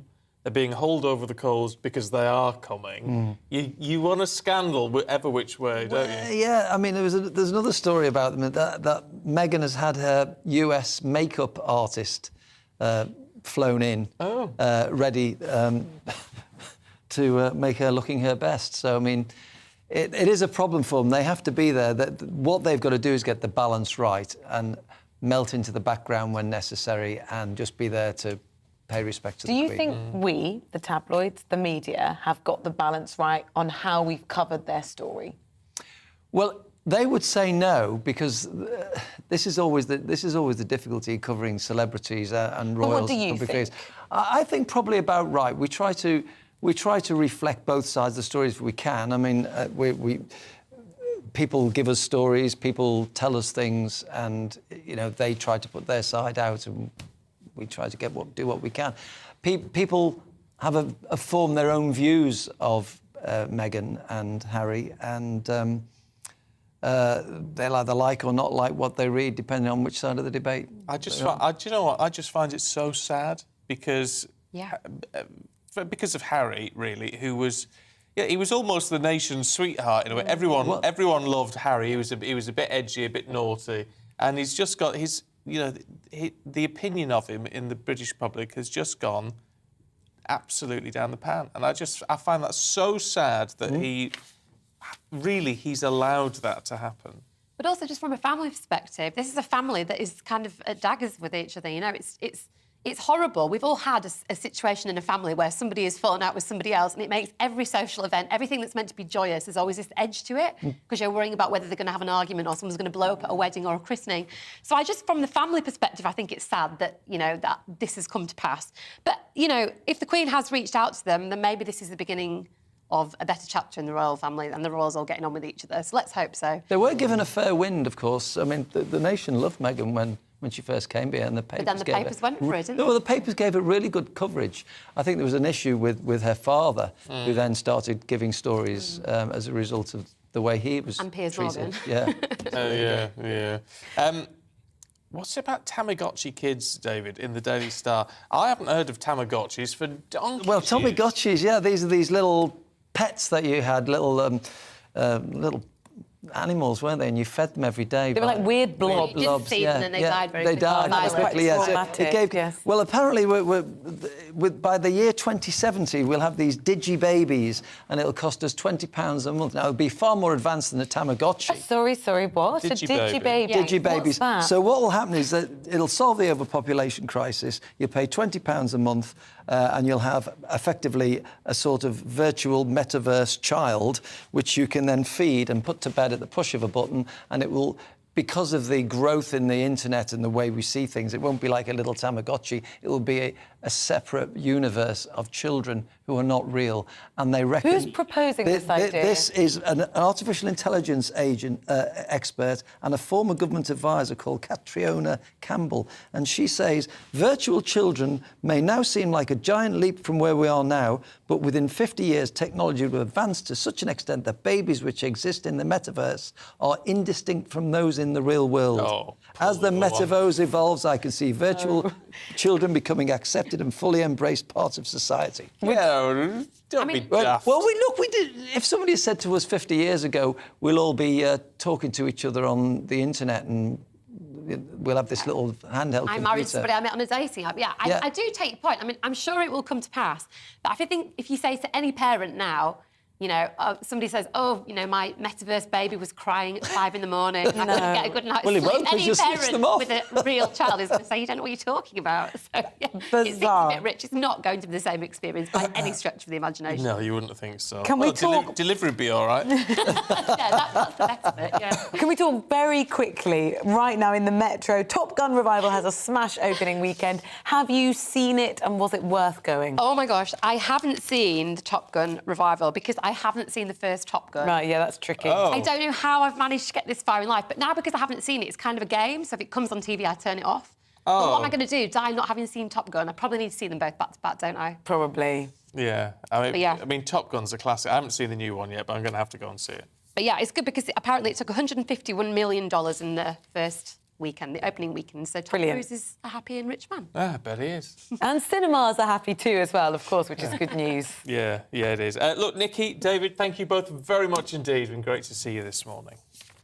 Right now, it is 10 to 9. Our next guest is a legendary figure in the British music scene, having been a member of not just one iconic band, too. Oh, yes, indeed. And Sean Ryder is back on stage this summer performing with both the Happy Mondays and Black Grape, and he joins us now. It's really good to see you this morning.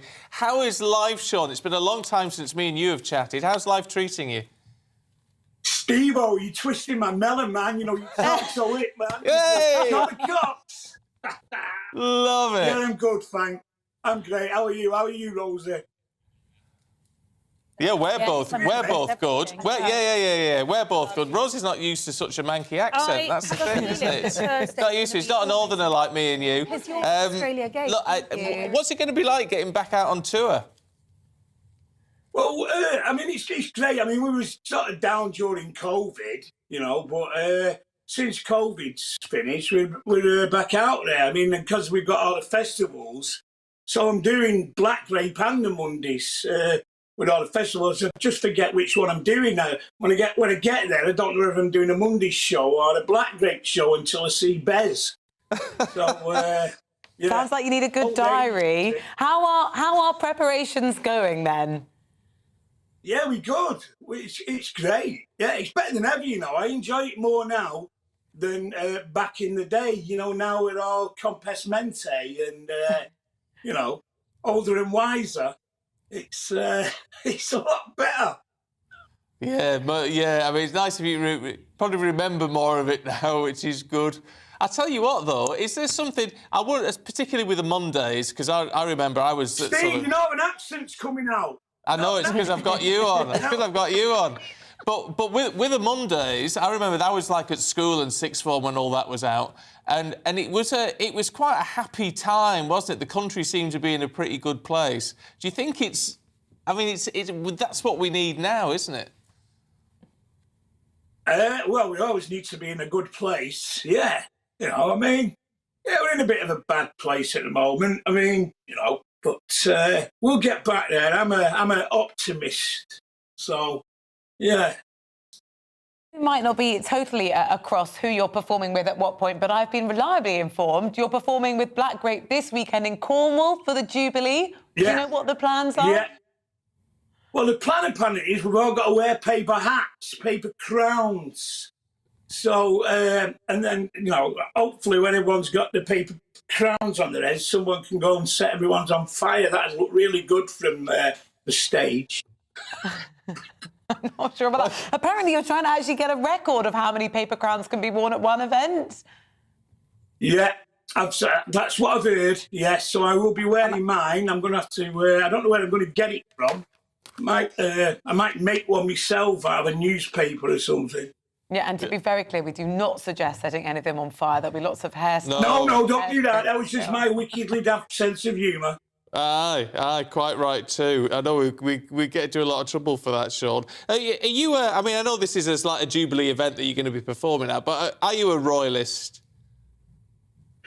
Well, you know what? As long as they keep earning money for the country and it's still set up as a good business, then you know, I'm all for it. If it stops earning, then I'll get rid of it.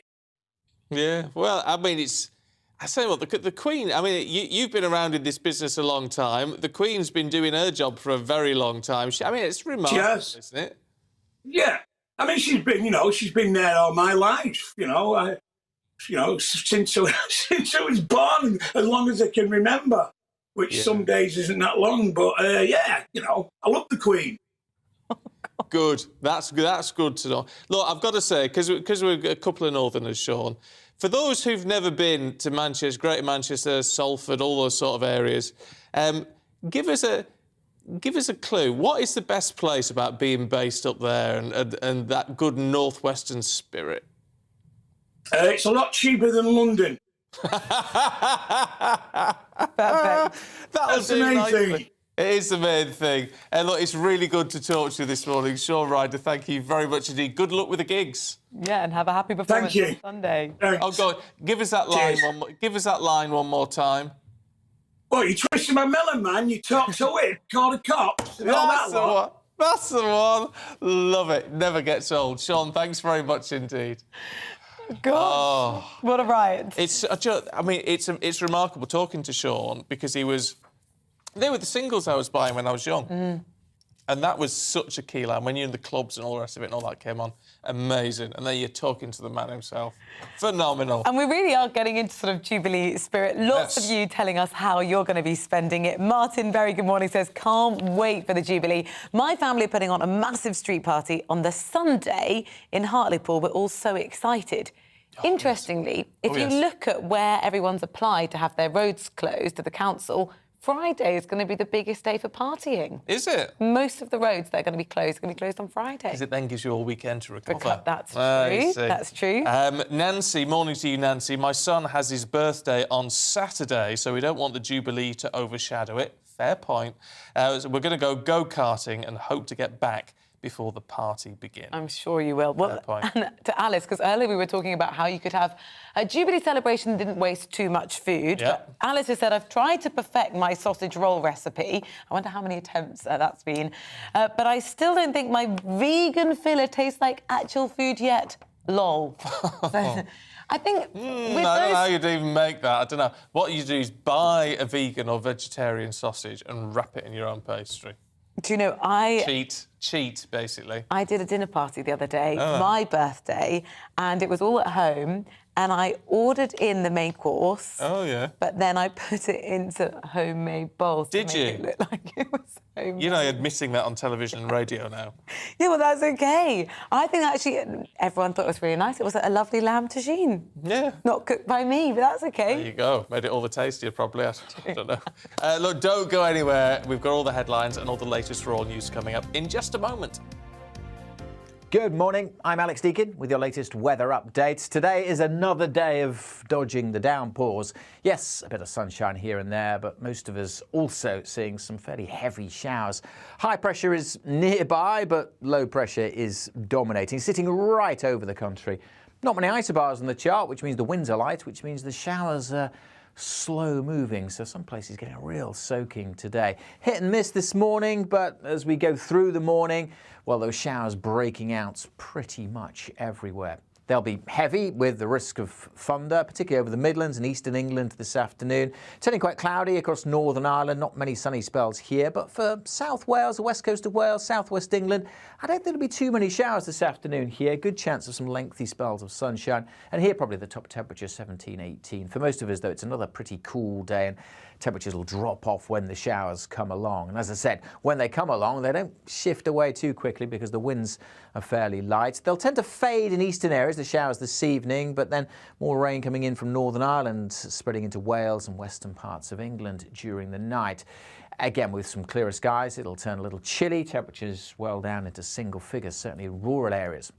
On to Wednesday, and, well, again, it's another day of sunshine and showers. But I think the main focus for showers, certainly initially over the Midlands, northwest England, spreading eastwards across eastern England and again across central and eastern Scotland. Some western parts, particularly West Wales, Northern Ireland, southwest England, west coast of Scotland, mostly fine on Wednesday, dry and bright with some sunny spells.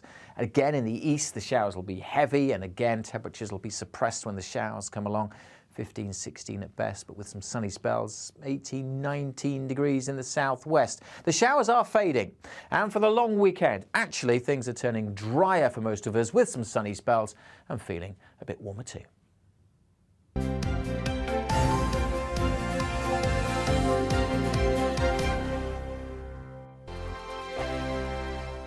We are GB News. We're right across this great nation. On TV, on radio, on digital. Absolutely everywhere. We don't talk down to you. We embrace all voices. With honest and civilised conversation. We're not part of the establishment. We're one of you. And we're only getting started. Join us on GB News, the People's Channel. Britain's news channel. Every morning from 6 o'clock, we'll wake you up with GB News Breakfast with all the stories you didn't know from the night before. So whether it's serious news, entertainment, or your own views from all over our great nation, we're here to kick off your day with a smile. The national media should be reflecting and reporting what's happening here. You will notice the northwestern accents. Whether you're with us on TV, radio, or online, every morning, it's breakfast from 6 a.m. Hope you can join us. Join us for Ministry of Offence, the comedy panel show that's just like the news, in that the left fights the right and it doesn't really seem to matter who wins. We cover the big stories. It was in fact a troop of baboons and not angry vegans. I like that. And the really important stories. Fat naked cow gets stuck in swimming pool. It's a headline in a lot of local newspapers. Yeah. We're on the same team, Nick. Yeah, but I'm just helping you. Join us for Ministry of Offence, Saturday nights, 8 o'clock on GB News. I'm Dan Wootton. Join me Monday to Thursday from 9 to 11 for the feistiest and most fun news debate on TV, where free speech reigns. I'll bring you a sharp take on the day's biggest stories, bombshell newsmaker interviews, and A-list guests. And I guarantee you, no spin, no bias, no censorship, and no reason to go to bed. That's Dan Wootton tonight, Monday to Thursdays from 9 on GB News.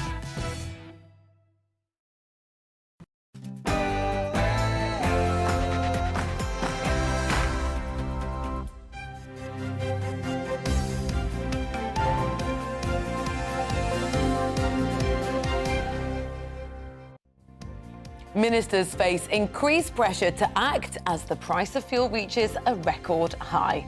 Good morning to you. It is 9 o'clock on Tuesday, May the 31st. This is Breakfast on GB News with Stephen and Rosie. This is what we've got for you today. The price of petrol and diesel has risen to its highest level ever as the war in Ukraine drives up the cost of oil. Well, it comes after the Prime Minister reportedly threatened to expose firms that don't comply with his 5p fuel duty cut. Holidaymakers looking to get away for half-term or the Jubilee bank holiday facing more travel chaos. Huge queues and hundreds of flight cancellations. This week is meant to be the busiest for air travel since 2019. And the countdown really is on. Well, Harry and Meghan are preparing to touch down in London for the Jubilee. We're going to bring you all the latest royal news as Her Majesty prepares to celebrate a momentous moment in history. What are you doing for the Jubilee? Love to hear from you this morning. Tell us all about your plans. GBViews at gbnews.uk or tweet us at gbnews. You can also subscribe to us on YouTube to make sure you get all the latest on the big stories everyone's talking about.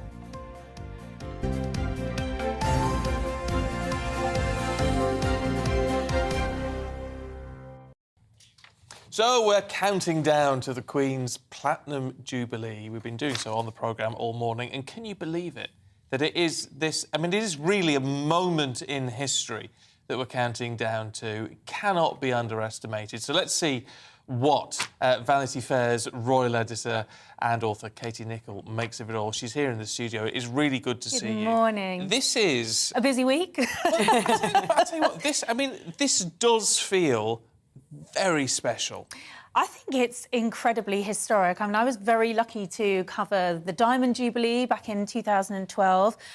This feels even more special because this is unprecedented. We've never had a monarch celebrate a Platinum Jubilee. I don't know how many of your viewers watched the documentary about the Queen on Sunday evening, but she said Platinum Jubilees weren't a thing because no one lived that long. Well, here we have our longest reigning, longest serving, 96-year-old record-breaking monarch. And I think it's a great excuse to get out there and celebrate and enjoy this moment because the chances of any of us witnessing and experiencing another Platinum Jubilee, it's simply not going to happen. And for people who aren't sort of mega keen on the royals, they've got an extra day off. They've got a fantastic... They've got 2 days off. It's a 4-day most bank people, holiday. they're starting only their second day of work this week, of only 3 to come. Exactly. How are people celebrating? And there does seem to have been this sort of groundswell of excitement that's built up over the last few weeks. I think there has. I mean, I'm just about to make my way down to the Mall after you. The flags are out. Buckingham Palace is going to be very much the centre of attention. So everything's going to be starting on Thursday with the Queen's official birthday parade, which is Trooping the Colour.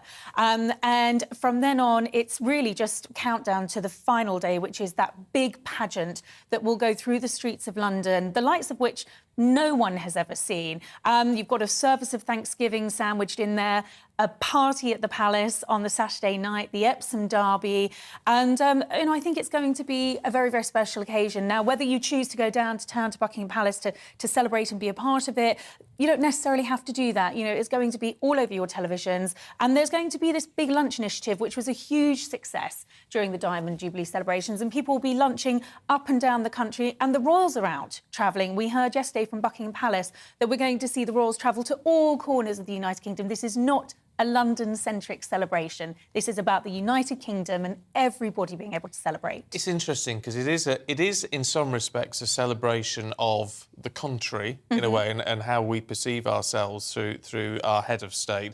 But also there's this remarkable lady. I mean, whether you're a sort of very strong royalist or not, you do hear a lot of people say, I don't like the royal family, but I like the Queen. Yes. Because her service has been absolutely unwavering. It has, and I think that's why that service of Thanksgiving on the Friday is going to be so important. I mean, a Jubilee is a moment really to give thanks to Her Majesty in all that she has done. 70 years, it is an unprecedented reign, and I think what makes her so remarkable, and as you say, Stephen, whether you're a royalist or not, you can't knock her for what she's done. Her sense of duty, her commitment to her people has been so unwavering. And is this not an opportunity after 2 very, very difficult years to come together, that sense of community, which the Queen is all about, and celebrate her? How much of the Queen do you think we're going to see this week? Because she obviously missed the state opening of Parliament and she'd been, you know, struggling with some mobility issues. Yes. And doctors were saying it's sort of on a day-by-day basis they're working out what kind of things she can commit to. Well, I think absolutely the hope is that she's going to be there at trooping. Now, we usually see her on the day receiving the royal salute. That's on the Thursday. That's on the Thursday. Now, it's unlikely that we're going to see her receive the salute. We understand it's going to be the Prince of Wales. So in the same way that he stood in for the Queen at the state opening of Parliament, we'll see him standing in for her. But we are hoping that she's going to be on the Buckingham Palace balcony. We're told there may be 2 balcony appearances. It's very difficult for Buckingham Palace to give us any certainty because, as you say, until they know on the day how well she is, we just can't have any certainty about any of this. But, of course, the service of Thanksgiving, it is very much her hope that she'll be there. She was looking forward to the Derby on Saturday, the Epsom Derby. It's one of her favourite racing events. There's a big question mark over that now. I think there's also a sense that she needs to pace herself. But I think for that finale, the Platinum Pageant, there's every hope that she's going to be there. But I think we also have to accept that she's 96 years old.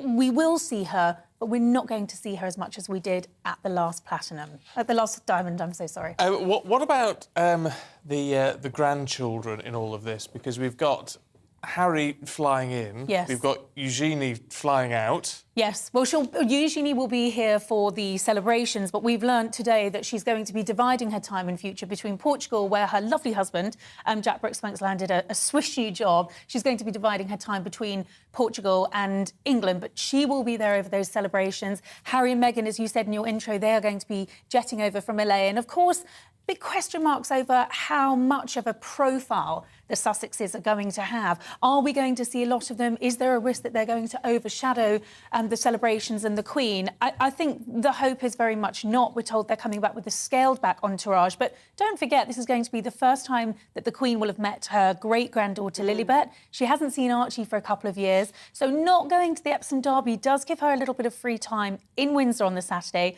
when we're told there's going to be some sort of a birthday celebration for Lilibet. So will the Queen get to meet her namesake? I suspect she probably will. I mean, that in terms of the family, because we talk about the controversy and all that, and we're interested in all of that. Of course. But for the family, it would be so lovely for the Queen to see the family a bit more united, wouldn't it? For me, and I think for many people, the idea of a royal family is all about unity. If they can't stand there and be united, it does put a question mark over why we have them there. This is all about community and bringing people together.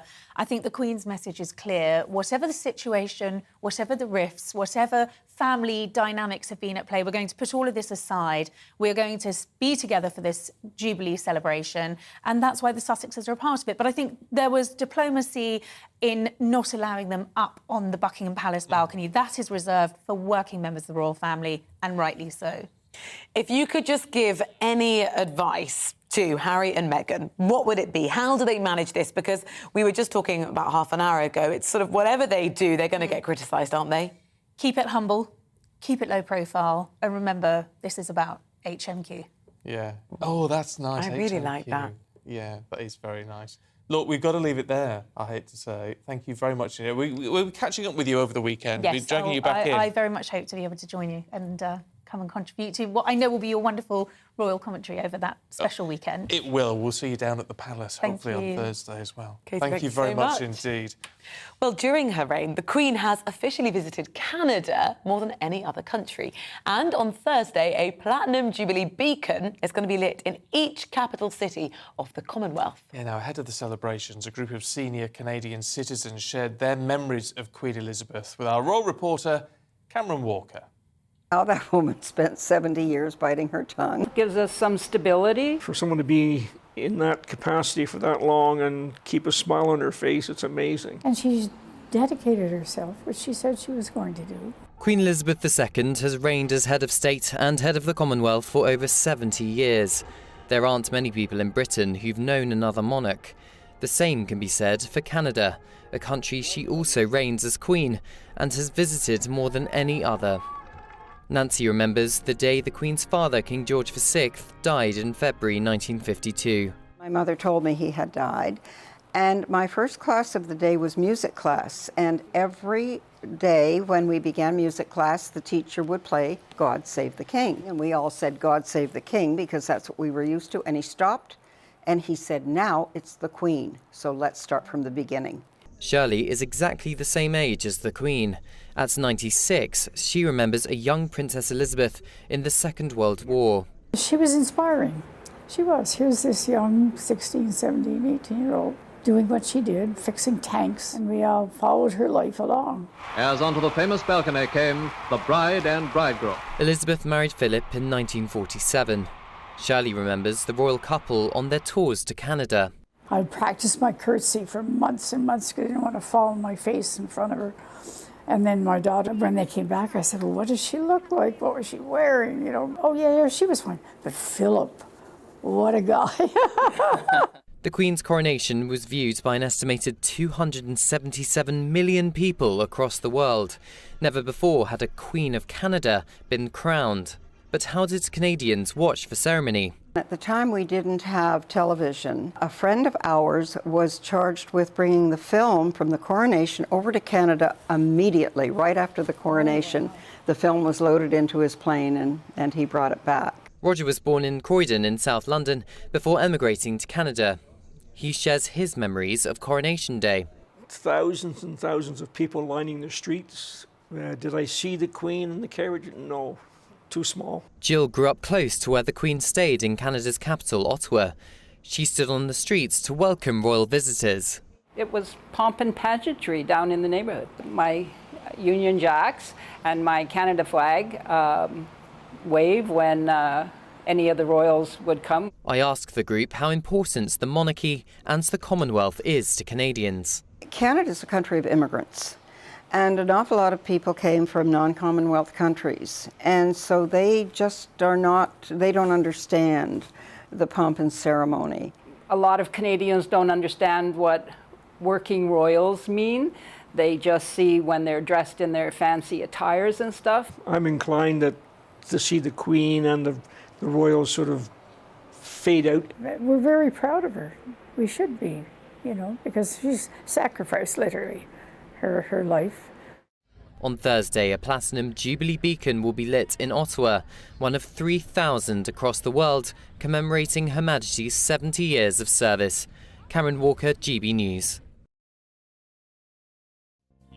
Oh, I'd love to see people of that age as well, particularly celebrating. I don't know, does that sound awful? I don't know. I like to see the older and the younger generations, because I think it brings them together. Also, which I really like. It's nice to hear the memories of people who've lived longer for the same, you know, for more of the Queen's life as well.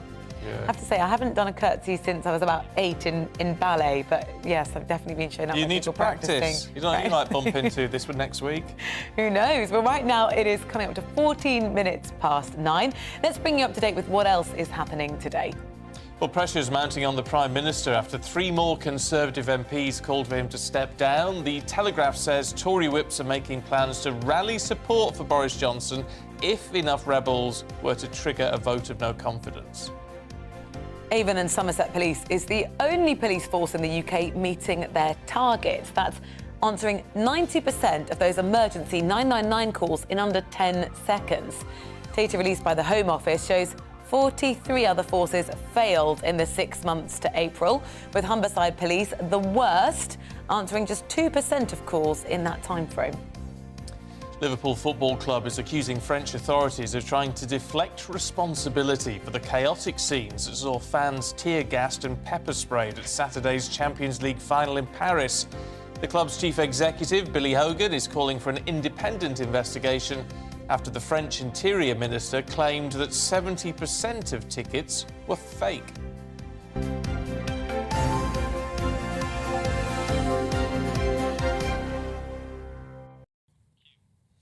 Now, don't go anywhere because she's been all over the world in the past couple of weeks, but she's back in the studio. The queen of showbiz, Stephanie Tetchy, will be here in a couple of minutes. Good morning, I'm Alex Deakin with your latest weather updates. Today is another day of dodging the downpours. Yes, a bit of sunshine here and there, but most of us also seeing some fairly heavy showers. High pressure is nearby, but low pressure is dominating, sitting right over the country. Not many isobars on the chart, which means the winds are light, which means the showers are slow moving, so some places getting a real soaking today. Hit and miss this morning, but as we go through the morning, well, those showers breaking out pretty much everywhere. They'll be heavy with the risk of thunder, particularly over the Midlands and eastern England this afternoon. Turning quite cloudy across Northern Ireland, not many sunny spells here, but for South Wales, the west coast of Wales, southwest England, I don't think there'll be too many showers this afternoon here. Good chance of some lengthy spells of sunshine. And here probably the top temperature 17, 18. For most of us, though, it's another pretty cool day and temperatures will drop off when the showers come along. And as I said, when they come along, they don't shift away too quickly because the winds are fairly light. They'll tend to fade in eastern areas, the showers this evening, but then more rain coming in from Northern Ireland, spreading into Wales and western parts of England during the night. Again, with some clearer skies, it'll turn a little chilly, temperatures well down into single figures, certainly in rural areas.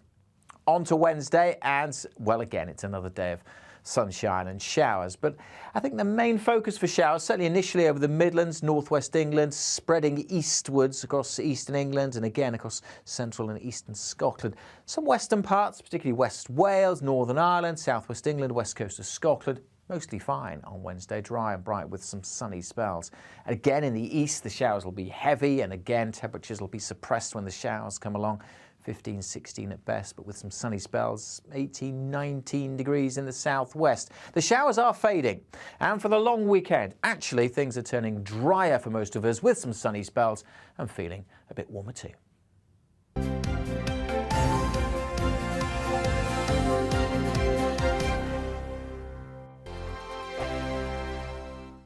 We are GB News. We're right across this great nation. On TV, on radio, on digital. Absolutely everywhere. We don't talk down to you. We embrace all voices. With honest and civilised conversation. We're not part of the establishment. We're one of you. And we're only getting started. Join us on GB News, The People's Channel. Britain's news channel. Every morning from 6 o'clock, we'll wake you up with GB News Breakfast with all the stories you didn't know from the night before. So whether it's serious news, entertainment, or your own views from all over our great nation, we're here to kick off your day with a smile. The national media should be reflecting and reporting what's happening here. You will notice the northwestern accents. Whether you're with us on TV, radio, or online, every morning, it's breakfast from 6 a.m. Hope you can join us. Join us for Ministry of Offence, the comedy panel show that's just like the news, in that the left fights the right and it doesn't really seem to matter who wins. We cover the big stories. It was in fact a troop of baboons and not angry vegans. I like that. And the really important stories. Fat naked cow gets stuck in swimming pool. It's a headline in a lot of local newspapers. Yeah. We're on the same team, Nick. Yeah, but I'm just helping you. Join us for Ministry of Offence, Saturday nights, 8 o'clock on GB News. I'm Dan Wootton. Join me Monday to Thursday from 9 to 11 for the feistiest and most fun news debate on TV, where free speech reigns. I'll bring you a sharp take on the day's biggest stories, bombshell newsmaker interviews, and A-list guests. And I guarantee you, no spin, no bias, no censorship, and no reason to go to bed. That's Dan Wootton Tonight, Monday to Thursdays from 9 on GB News.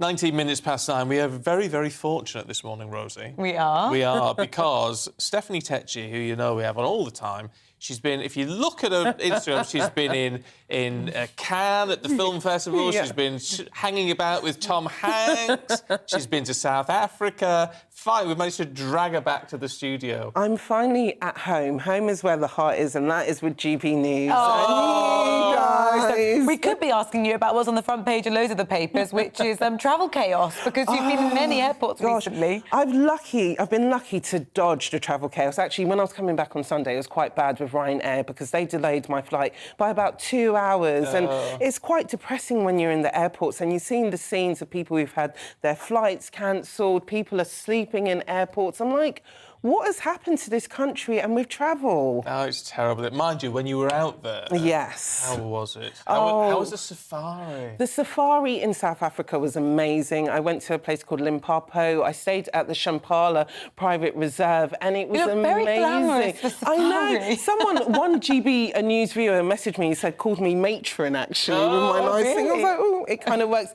But it was incredible being able to be up and close with these animals that in your wildest thoughts you think you would never see. Like, there was lions that were just surrounding our vehicle, and it's just once in a lifetime experience. I tell you what, I saw you with some of the stuff you posted with, and it honestly, it brought a tear to my eye. It was with those school children who performed for you and sang the South African anthem for you and all that. That looked amazing. You know, usually you see these things on Comic Relief and you think, oh my gosh, it's a bit exaggerated. But when you're actually in the midst of it and you're meeting children who are impoverished, but they're so happy, it just really tugs at your heartstrings. And that was probably one of the best travel moments I've ever experienced in my life. Yeah. Definitely one to memory. Looked amazing. Right, a completely bizarre story to start with. So I read the news on GB News in the daytime, and this story cropped up, because obviously we keep you up to date. Bizarre.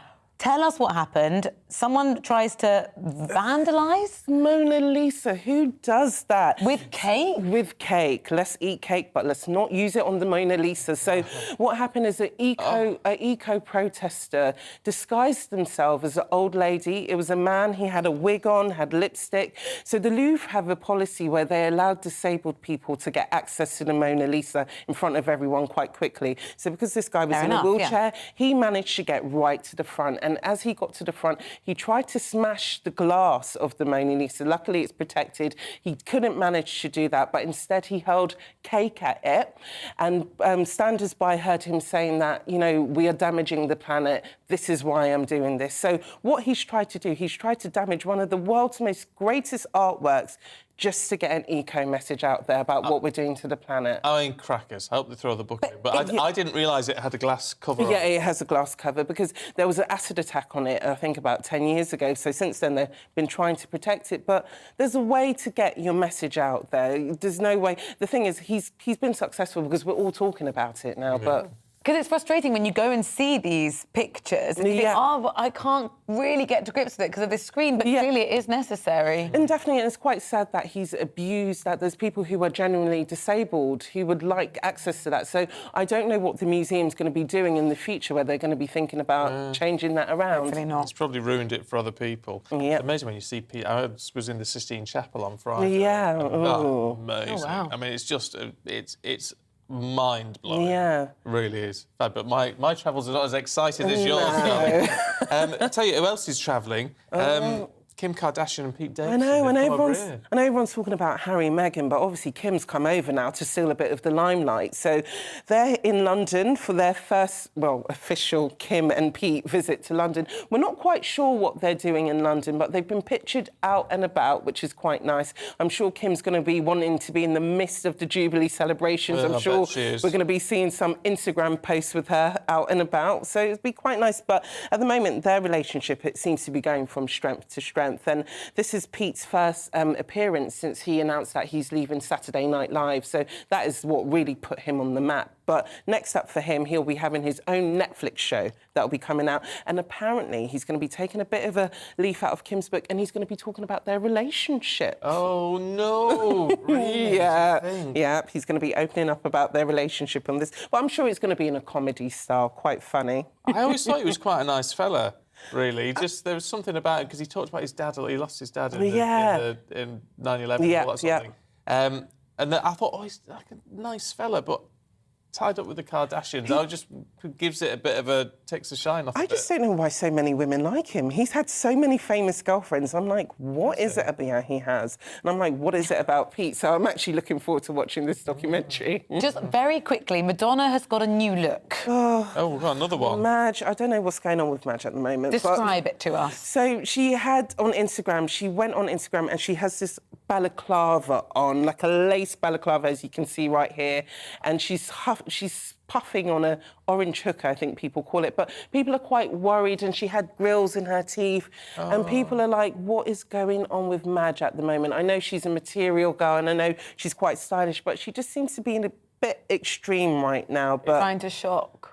Yeah, she's trying to shock and trying to be a rebel. And I think, you know, the thing about Madonna, I'm sorry, I don't know no 63-year-old that's like Madonna. She seems to be getting younger and younger, and she seems to be just getting as hip with her children.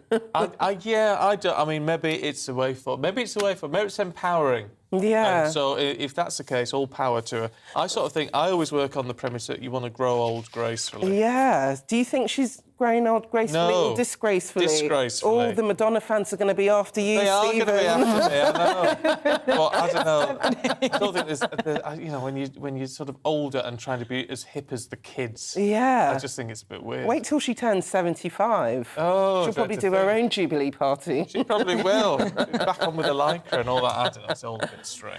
But there you go. Thank you so much for joining us. Always a pleasure. And thank you for keeping us company on Breakfast on GB News this morning.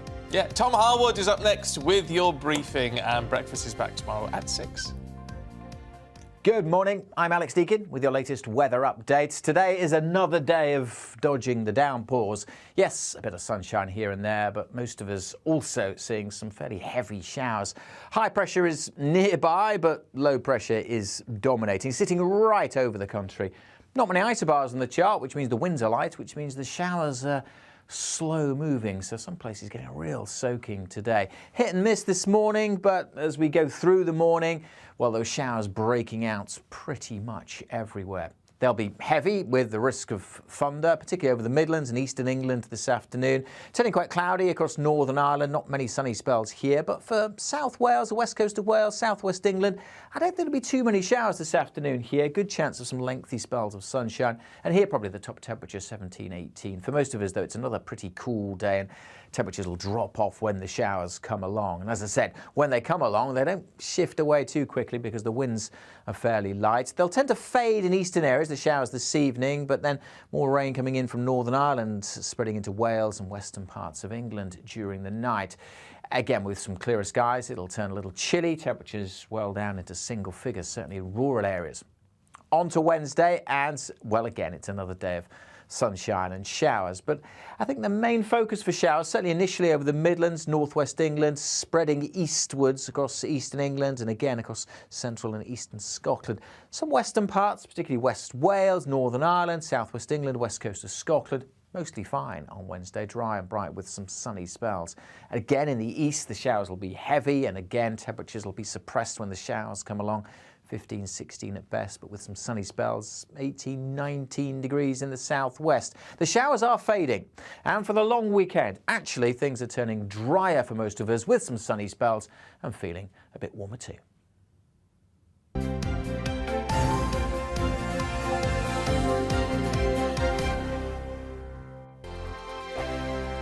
We are GB News. We're right across this great nation. On TV, on radio, on digital. Absolutely everywhere. We don't talk down to you. We embrace all voices. With honest and civilised conversation. We're not part of the establishment. We're one of you. And we're only getting started. Join us on GB News, The People's Channel. Britain's news channel.